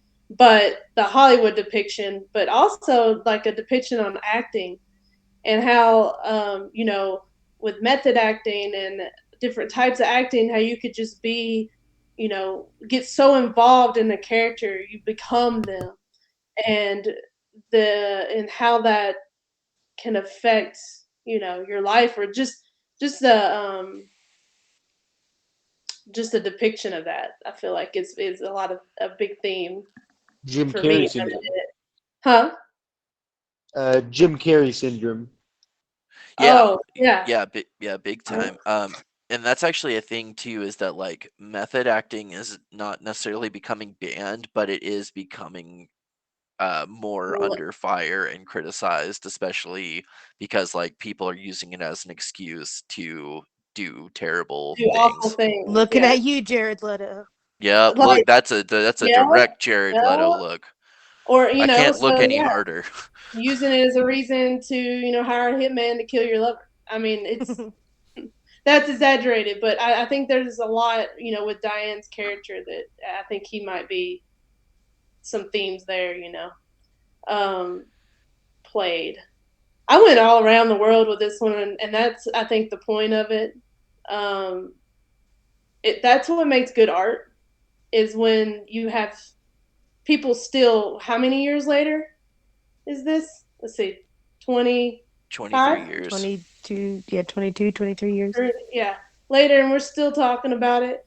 We still can come up with so many other things. I mean, even when I first watched this, I had vibes of like ancestral trauma and stuff that came up for me. I think from like the old people, and how Yeah. like they're like depict, they're showing that just your family and how excited that maybe they can be. I know they weren't related to her, but just that the people are, and then when you fail, they all come after you and criticize you, and Yeah, and with The that shame too, that you like can feel from, that. And I think that's something about the luggage, literally translating to baggage for me, gave me those vibes too. yeah. Um, And with what you're saying, like it could tie in of like, and this isn't exactly one of my theories, but what you're saying with the ancestral trauma, like, this older couple is still together. They have a romantic relationship that's held up,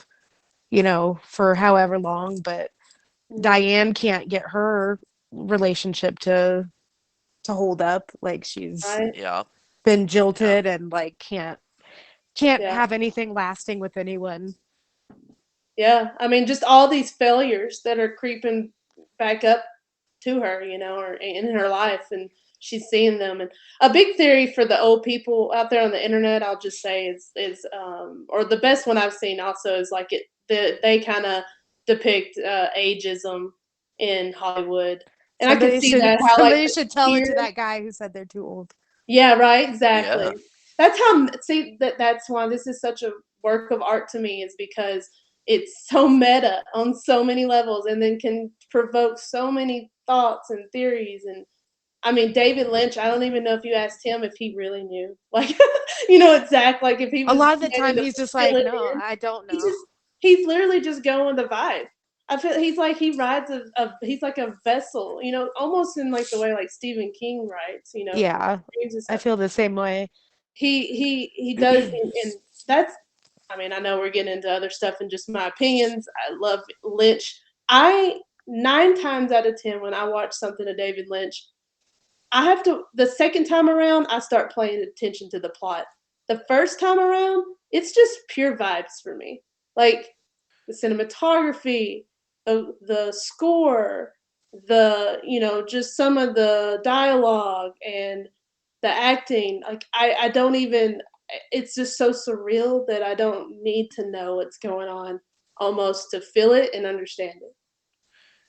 Yeah, I get you on that. And as someone who is also, I mean, I make music and stuff, but like there is like there's a great saying that I love from a old Gorillaz album, which is music exists without, or no, it's sorry, it's a Deltron quote actually, but it's music exists without you or me, we just manipulate it. And I think Yeah. that's Lynch's approach to filmmaking. Yeah, Yeah. He I just do manipulates what's happening.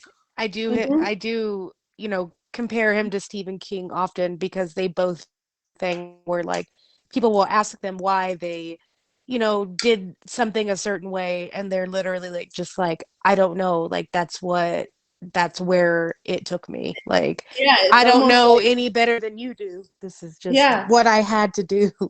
it's almost like well, not clairvoyance, but some sort of, you know, Yeah. uh, other thing working Like you through said, like them. they are a vessel A and they vessel. don't even know their own art, like where it will take them and like why they had to do something a certain way. And Like they'll just straight up say, like, I don't know. yeah. And like And you get that from a lot of artists in a lot of different media.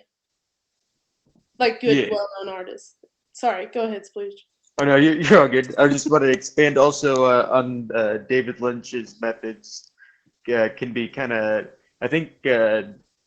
I think what can shed light to it is that he's also a musical artist. I mean, and he does handle a lot of aspects of composing too, and so his movies are very much like albums. They're more of a concept. Hmm. So it's he definitely. I think he comes at movies as like most people would an album Yeah. rather than a film. I Yeah. mean, Yeah. like people have asked so many like specific things about this movie and Twin Peaks and stuff, and like he'll just say, we either don't have to know, we don't have to assign a specific meaning, or you can really assign whatever meaning you want to it. Like it doesn't matter. It Yeah. just is like it is there. It's just there.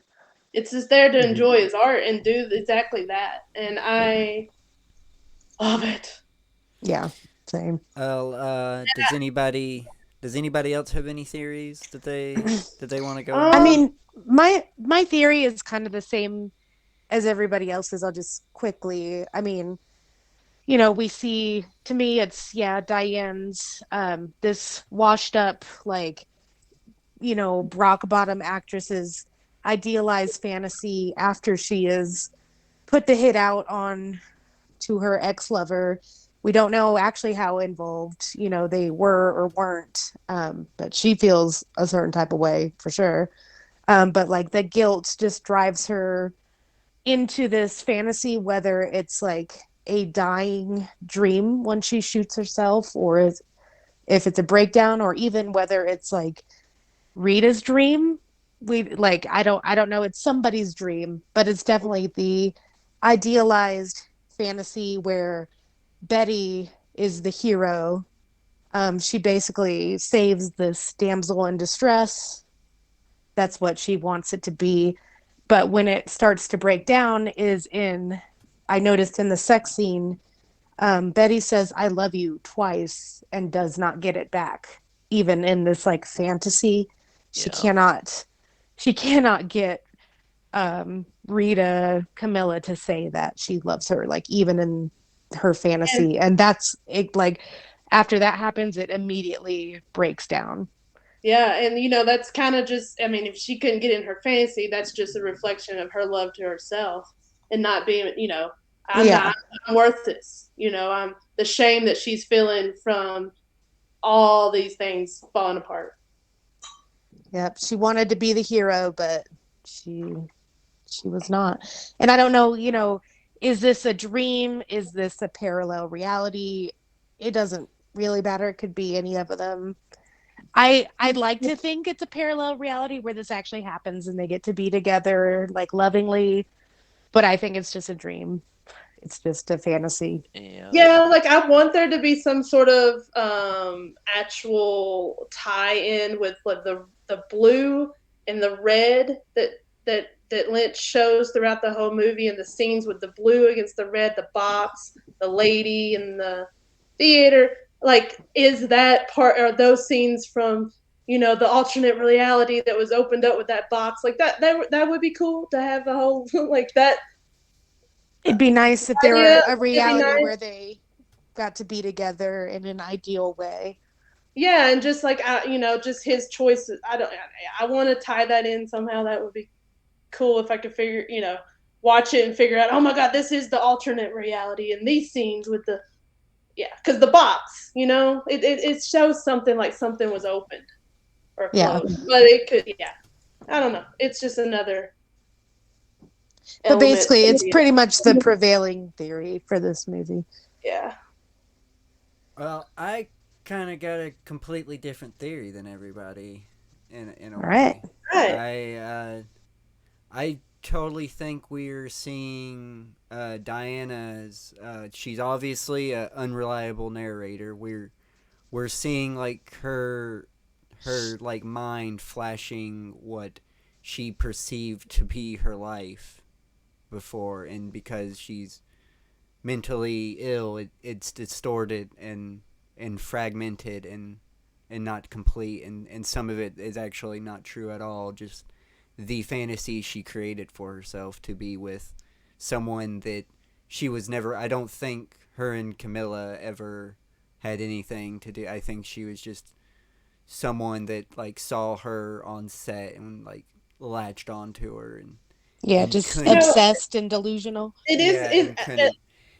I also believe that in the before we switch realities, that Adam is a stand-in for, in the fantasy world, is a stand-in for Diana, because he's going through exactly what Diana technically is going through.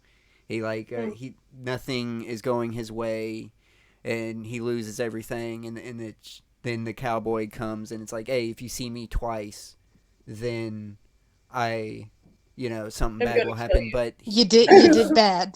yeah, Yeah. you did bad. But Adam isn't the one that sees the cowboy twice. It is Betty/Diana that sees the cowboy twice. Diane I did mean, that's bad. an interesting one. And to add to a little bit to yours, when I first watched this, I didn't really think that Camilla/Rita was real. And that comes from, the aunt not seeing her. Well, technically, Rita isn't. That is the fantasy version of Camilla that Diana wants. The version that actually. Well, will I'm with saying her. like the Camilla. Okay, so I guess what I'm trying to say is like the Camilla that we see as Rita isn't real because the Camilla in that picture was a different lady. Yeah, like maybe that lady's not even real either. Like, I think that the real Camilla was the one in the movie that made out with the other Camilla. Like that is the real Camilla. And Rita / Camilla wasn't actually ever, obviously she wasn't anybody, but I don't know why she's got the name Camilla. I just thought that was her name. I don't know. But it could be. I just thought that was showing that the foreshadowing of the extra actress that they're rubbing in Diana's face. Because they show it to Adam that in the fantasy world, which I am saying is a stand-in for Diana, and they're saying this is the girl, and that's the girl that kind of triggered the meltdown, basically. It is interesting that I never really seen the parallels of Adam and Diane really until you said that, and that it could be because he was going through the same things. Yeah, it's almost exactly the same things. We just didn't get a crying masturbation scene with Adam. It wouldn't have been as good with him. Hey, whoa, okay. It would not have been as impactful. All right. It's true. Do you have anything Splooge to add? That's any of the theories? I know how it would have been impactful if he was masturbating hands-free. Talent. I'd like to see how that's done. He would have to be up against a wall, and he'd have to be like pushing up against the. It would. Or you just use the Force like a Jedi. Intense, man. Would have been interesting. This is a Jedi. Anyway, Splooge. That's what happens after the Jedi, the Splooge. I think it's I think it all goes back to the old conundrum, the what came first, the chicken or the egg? Yeah. And I think, but in this case, it's what came first, the Betty or the Diane?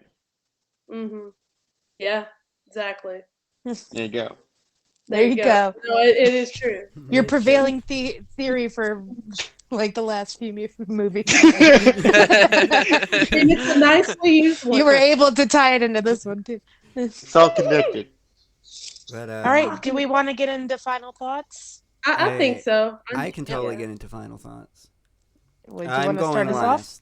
I am going. Oh, you want to go last? Okay. Yes. We want to end on a low note. We want to end on a fucking bummer. I can go first. Sure. Since I've been leading it or whatever. I love this movie. I mean, it's obviously getting I've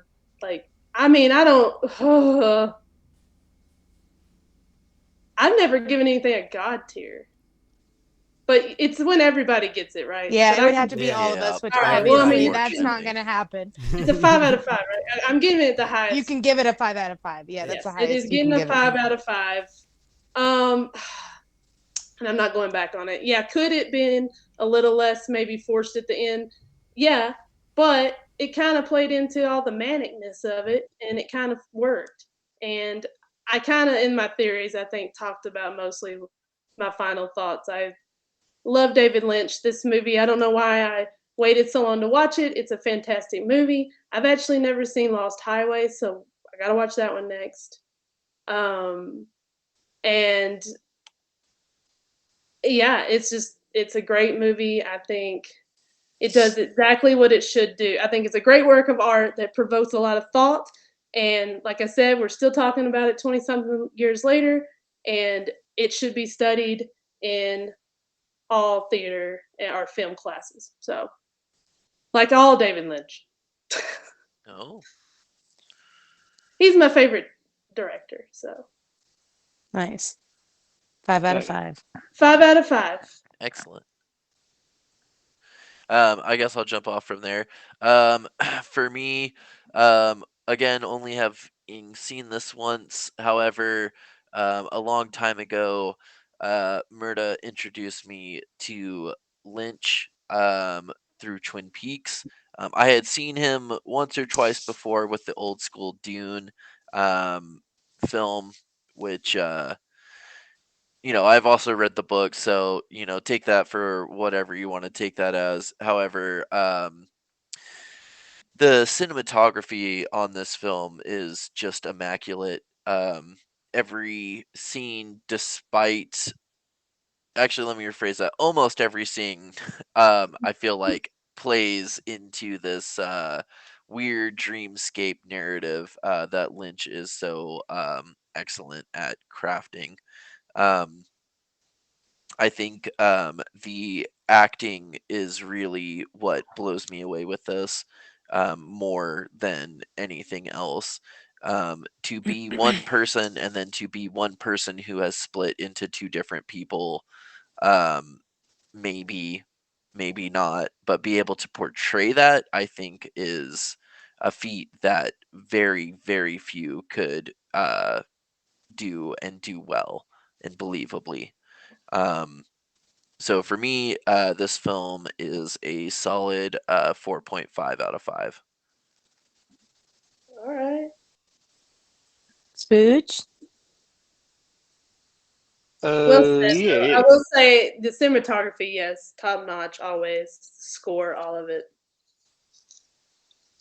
Oh, definitely, yeah. Spooch. Oh, is it me? Yeah, Sure. Spooch. Okay. Yeah, it's 5 out of 5. I really liked it. I'm a sucker for anything that's kind of like a dream related type of thing, just in the atmosphere. Um, and the score is great. Um, I definitely need to watch it. I feel like I need to watch it a couple more times. Um, but yeah, yeah. I think yeah, 5 out of 5. I guess it's me if fucking Smokey's gonna end us on a fucking bummer, man. It's gonna end us on a bummer Ooh. with no chance to rebuttal. That's That's how okay. that's how they It want adds it. I mean, diversity. do you really want me to go? Do you really? Yeah, I do. Okay, so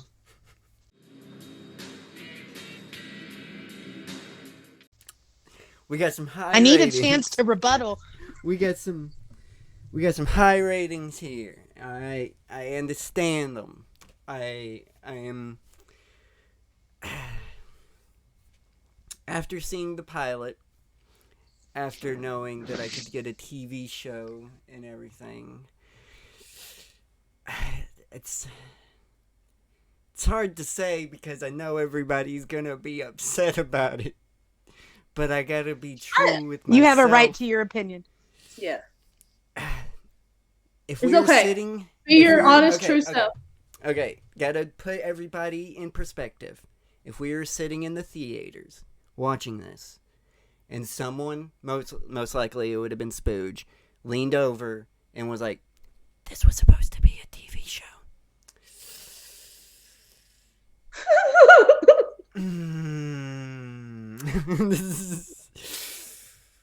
Ooh. I mean, not to interrupt you or anything, but for what it's worth, I understand.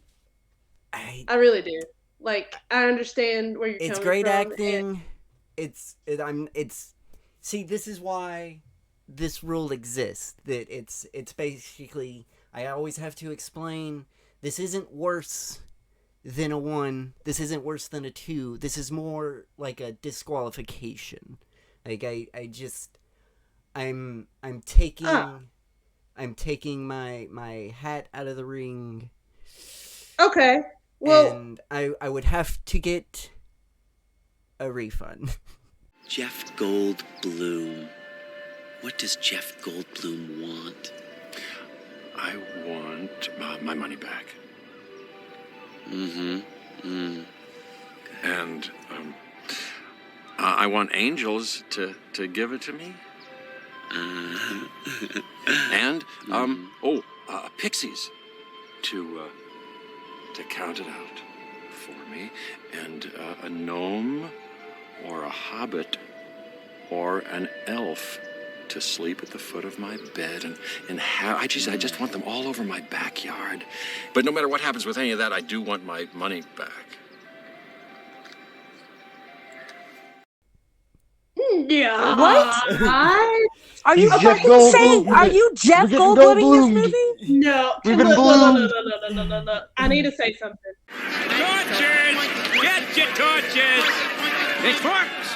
Can't be an angry mob without pitchforks! Cotton candy!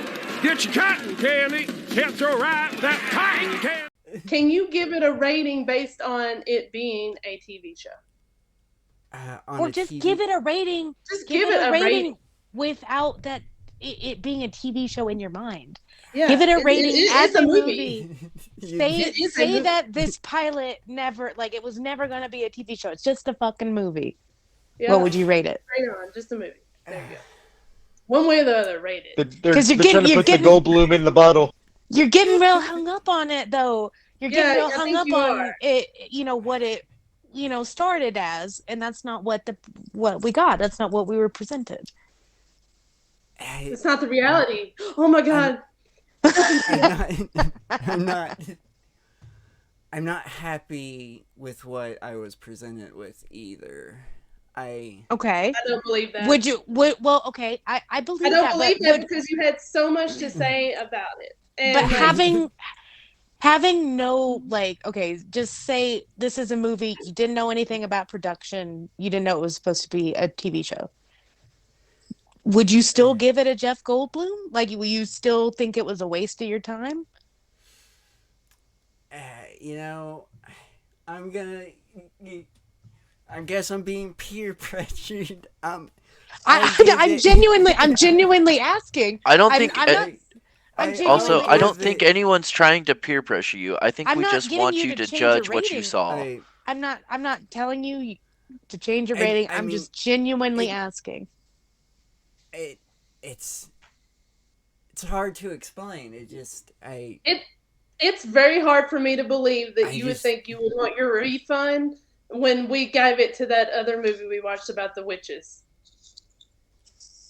That was wanting a refund. Or putting it on the level of The Covenant and of Good Burger too. I mean, would you actually say that was a way? At least, at the very least, what I can say to sway your argument there is that you had a lot more to talk about. You had a lot more to think about, that you wanted it to be a TV show. Okay, let me ask this. Without the pilot thing in your mind, what about just the movie angered you so much? All the plots that they set up that couldn't go nowhere. I immediately was just shut off from it. They were never going to go anywhere. It just turned. Well, that's not only did they not go anywhere, but they were just introduced to me, and then they were thrown away because they weren't given. I didn't have any breathing room to nothing. It was just one thing after the next, and then it was a shift to a different reality, and you thought you knew what was going on, but it's nothing like you thought was going on, and none of the plots mattered. It's it's just what not... did you give Blue Velvet? I gave that a 1. I did not like Blue Velvet. Blue Velvet was a hot fucking mess.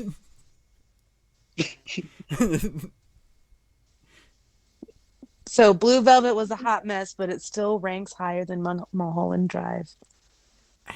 That's not a true statement. To be honest, I mean, it's his truth. It's his truth. It's his truth. I'm not trying to. I'm glad. I can solidify. I would actually prefer watching Blue Velvet over this movie. Okay. Okay. Well, he's the outlier. You got a Jeff Goldblum, the most unwarranted Jeff Goldblum in history. You put this movie on the same level of Good Burger 2. So for me, in the Covenant or whatever the fuck that was. Good Burger 2 was worse than the Covenant. Plot and narrative are important, but other than the plots that in your mind don't go anywhere, what else do you have a problem with? Because I mean, clearly, it can't even warrant a 1. So I mean, what other the issues do you pace, have? the The pacing, pacing? the pacing of the movie, just like this. Like again, that's the breathing room problem. It just, I know that everybody else thought it was scary, but I just didn't gel with it. I was too. I knew that it was somebody wearing makeup. That the body was just, it could have done better. I expect better from David Lynch when it comes to levels. I don't get your I don't, criticism and of it that was makeup at all. 2001. But That's not what David Lynch is about. Well, You know I want to hear. I want to what I would hear. do?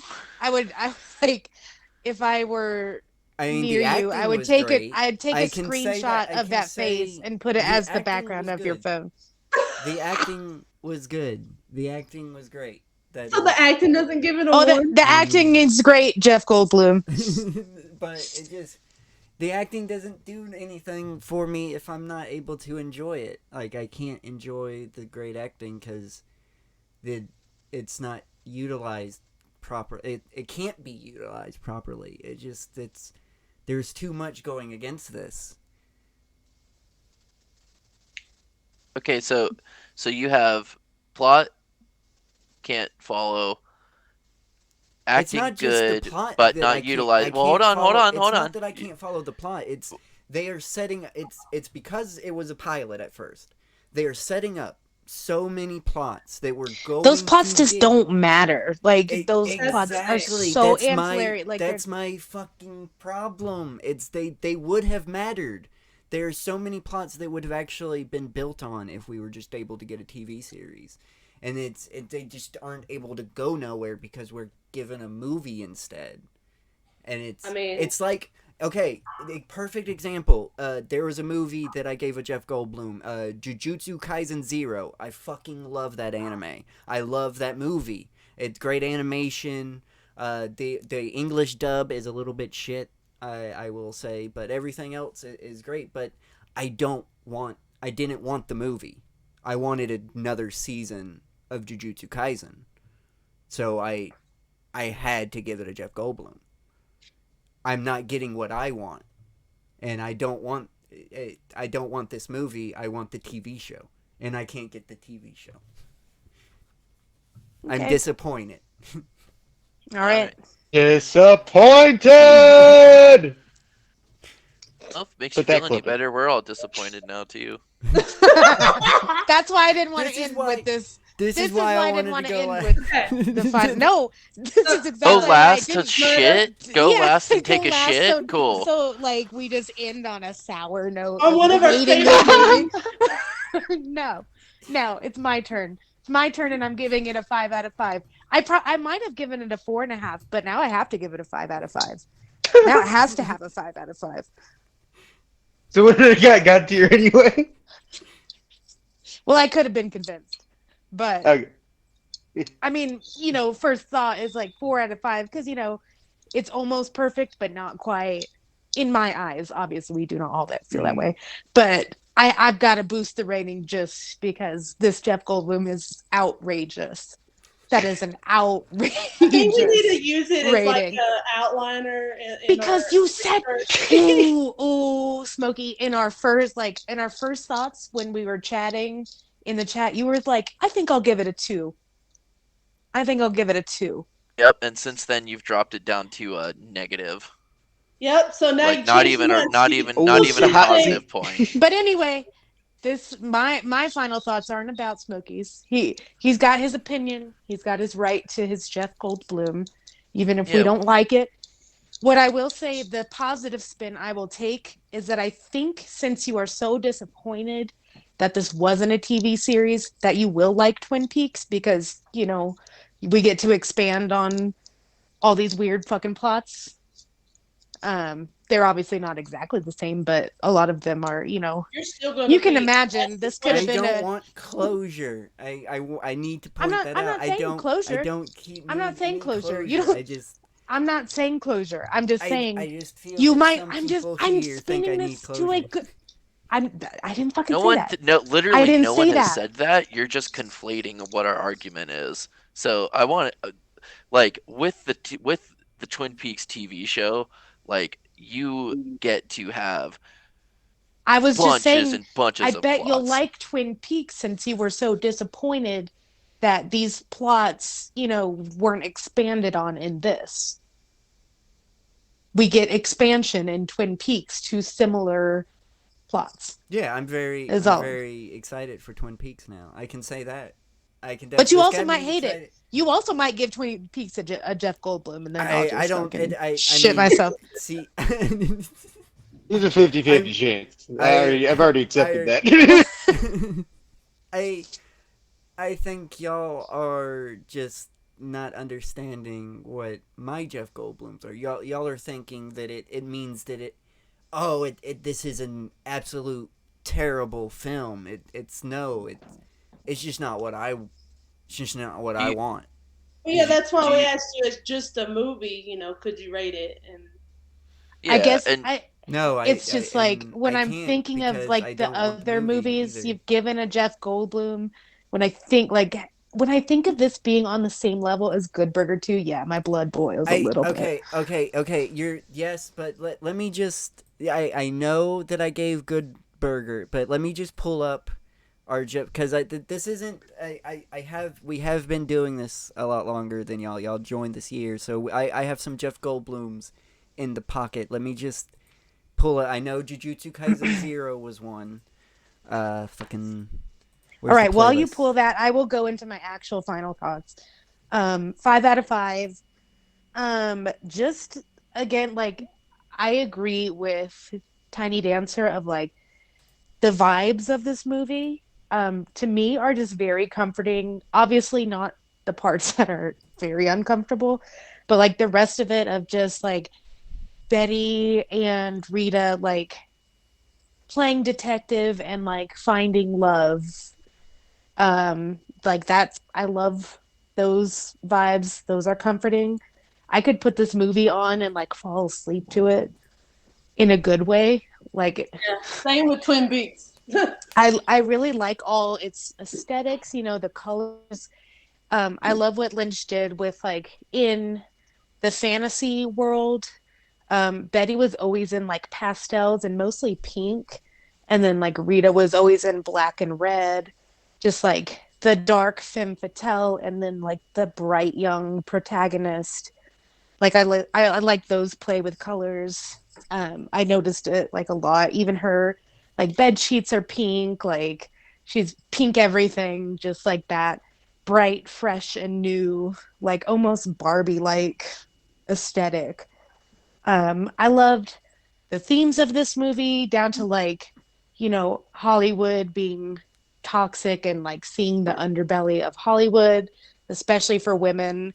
I love that David Lynch wanted to do a Marilyn Monroe film. Like, I think that would have been great. He touched on some of it here. So, we got a little of that. Um, I love the surrealness of the movie, but it's still like for David Lynch, it's not even all that like surreal. Like there are some points where you're like, what the fuck is going on? But it's not like the whole movie like is what the fuck. Um, I think it's a little more straightforward than like an Eraserhead or something, which I enjoy Eraserhead as well. I'd much rather watch this than Eraserhead just because Eraserhead makes me too uncomfortable just to sit there and vibe with, even though I do love that movie. Um, That would don't be a know what god tier for else. me. Eraserhead would be a god tier for me. Yeah, I Just mean, saying. I I don't think it love would be a Eraserhead. god tier for me. Just some of it is not. I mean, it'd probably be close to a 5, but I don't know if it would hit a 5. The first time I saw this movie, I had no context. This was my first Lynch film, and no context for what I was about to watch. I said, "What the fuck did I just watch?" I loved it. Like, and I still am kind of like that. Like, I've seen it, since then, and I guess I'm not like, "What the fuck did I just watch?" But I still love it. Um, just I guess that's really it. I've mostly said what I've meant to say, but just love everything about it. The sound, the aesthetic, the acting. Naomi Watts is just so killer in this movie. Just Absolutely. the range of the of like what she does. Like to say that you can be in a scene and like within the first 2 seconds, like when she wakes up as Diane, you can see this completely different person without her saying a single word, just like in her mannerisms when she wakes up. Like Yeah, she's so talented. I felt that look she had. Yeah, she's just so talented, and like her like standing there with just like the anger, like those like it hit me in the emotions, like her pain hit me. Definitely. Even radiates. even the masturbation scene, like yeah, it is funny because like it's it's an uncomfortable scene, and it's like this is not something you see every day. But it's like funny because it's uncomfortable. But I just thought like it was just so emotional, like so effectively emotional, which I think this movie just it does so well, just effectively emotional. I wanted them to be together, even though I know they're not gonna be, but I wanted them to. But it made me want the best for them. Part of me thinks that Camilla or Rita, whatever, is just another part of her. Could Obviously, be. that's what it is. But That's also what I wanted to say too. I love that this movie like can have so many interpretations and theories and none of them be wrong or right. I love that. Some can seem more right than others, like, but there's really no one answer to a movie like this, which I love, and that's what I want to point out. This is what Smokey loved about Angel's Egg, but he doesn't love it about this film. Um, just saying. I mean, Angel's Egg. If we're comparing this to Angel's Egg, it's just like a beautiful film. Like, come on now. Oh yeah, and this film looked like dog shit. Okay, yeah. Compared to Angel's Egg, yes, there's a literal shit man. There's a literal shit man. That man. I guarantee the dude who did Angel's Egg was a Lynch fan. He got those fucking birds from the Eraserhead design. I know he did. Hey, I mean that is cool. That's great, but still, I would. Oh yeah, you best believe Angel's Egg is way. And I'm better just saying, what you liked about Angel's Egg is like how you can have so many different interpretations. You're not supposed to come to the movie with any preconceived notions, like there being a pilot that failed, you liked that about Angel's Egg, but you don't like it about this film. That's all I'm pointing out. But 5 out of 5. There we go. All right. Yeah. So I believe we need to get into the outro. Yeah. All right. If you've been listening to us this long, thank you so much. Please like the video. Leave what you think about the movie in the comment section. Share the video around. Subscribe to the channel and turn on notification. Does anybody have a sign off? I'll go last. I do, but it's long. Tiny Dancer, then go first. Do you want to go, Tiny Dancer? Tiny Dancer probably should go. I just want to say this was I mean, anytime I get to watch Lynch, I'm there for it. So I just enjoy that there was so much everything about this movie, and the experience of reviewing it is what I'm trying to say, not just the movie. Yeah. So I want to have Lynch speak for himself, and then see how Lynch's characters speak. When asked about Mulholland Drive, do you get anxious about this idea, about how these ideas are going to fit in with everything else? Lynch: no, because you're just in that world yourself. You're just going. There is no movie yet. Until the process completes itself, you're just going to carry on. Somewhere along the way, when it looks like life is taking some sort of shape, the rest of the ideas all gather around to see if they can fit into that shape. Maybe you'll find out that that thing isn't going to work, so you save it in a box for later. You've got to be the audience for most of this trip. You can't second guess them.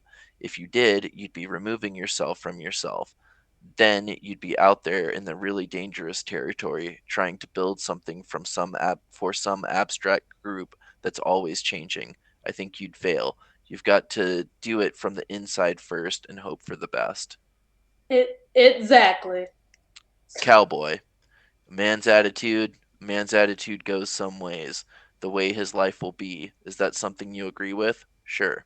Now, did you answer because you thought that's what I wanted to hear, or did you think about what I said and answer because you truly believe that to be right? I agree with what you said, truthfully. What I'd say, that a man's attitude determines to a large extent how his life will be.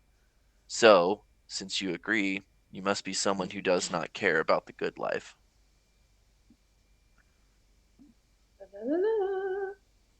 Is that it, Starfish? Yep. All right, Spooge, do you have an outro? I think Murda said she wanted to go last. Oh yeah. It's such a sadness that you think you've seen a film on your fucking telephone. Get real. The best of all Lynch quotes. Yes. Next time you guys ever have to quote Lynch, I'm gonna need you to do it in his voice. I'm not gonna try to do it while it's recording. I guess it's my turn. Yes. Yeah. If you have one, yeah. Yes. It is hold fast and brave the storm. My ending thought is that Smokey is going to see the cowboy 2 times tonight. Ah! Oh, that's the he bad ending, did bro. bad. That's the bad Oh, ending, bro. shit. Watch out, bro. They coming. Ah! All right, this will be a bye-bye. Bye-bye. Bye. See you next time.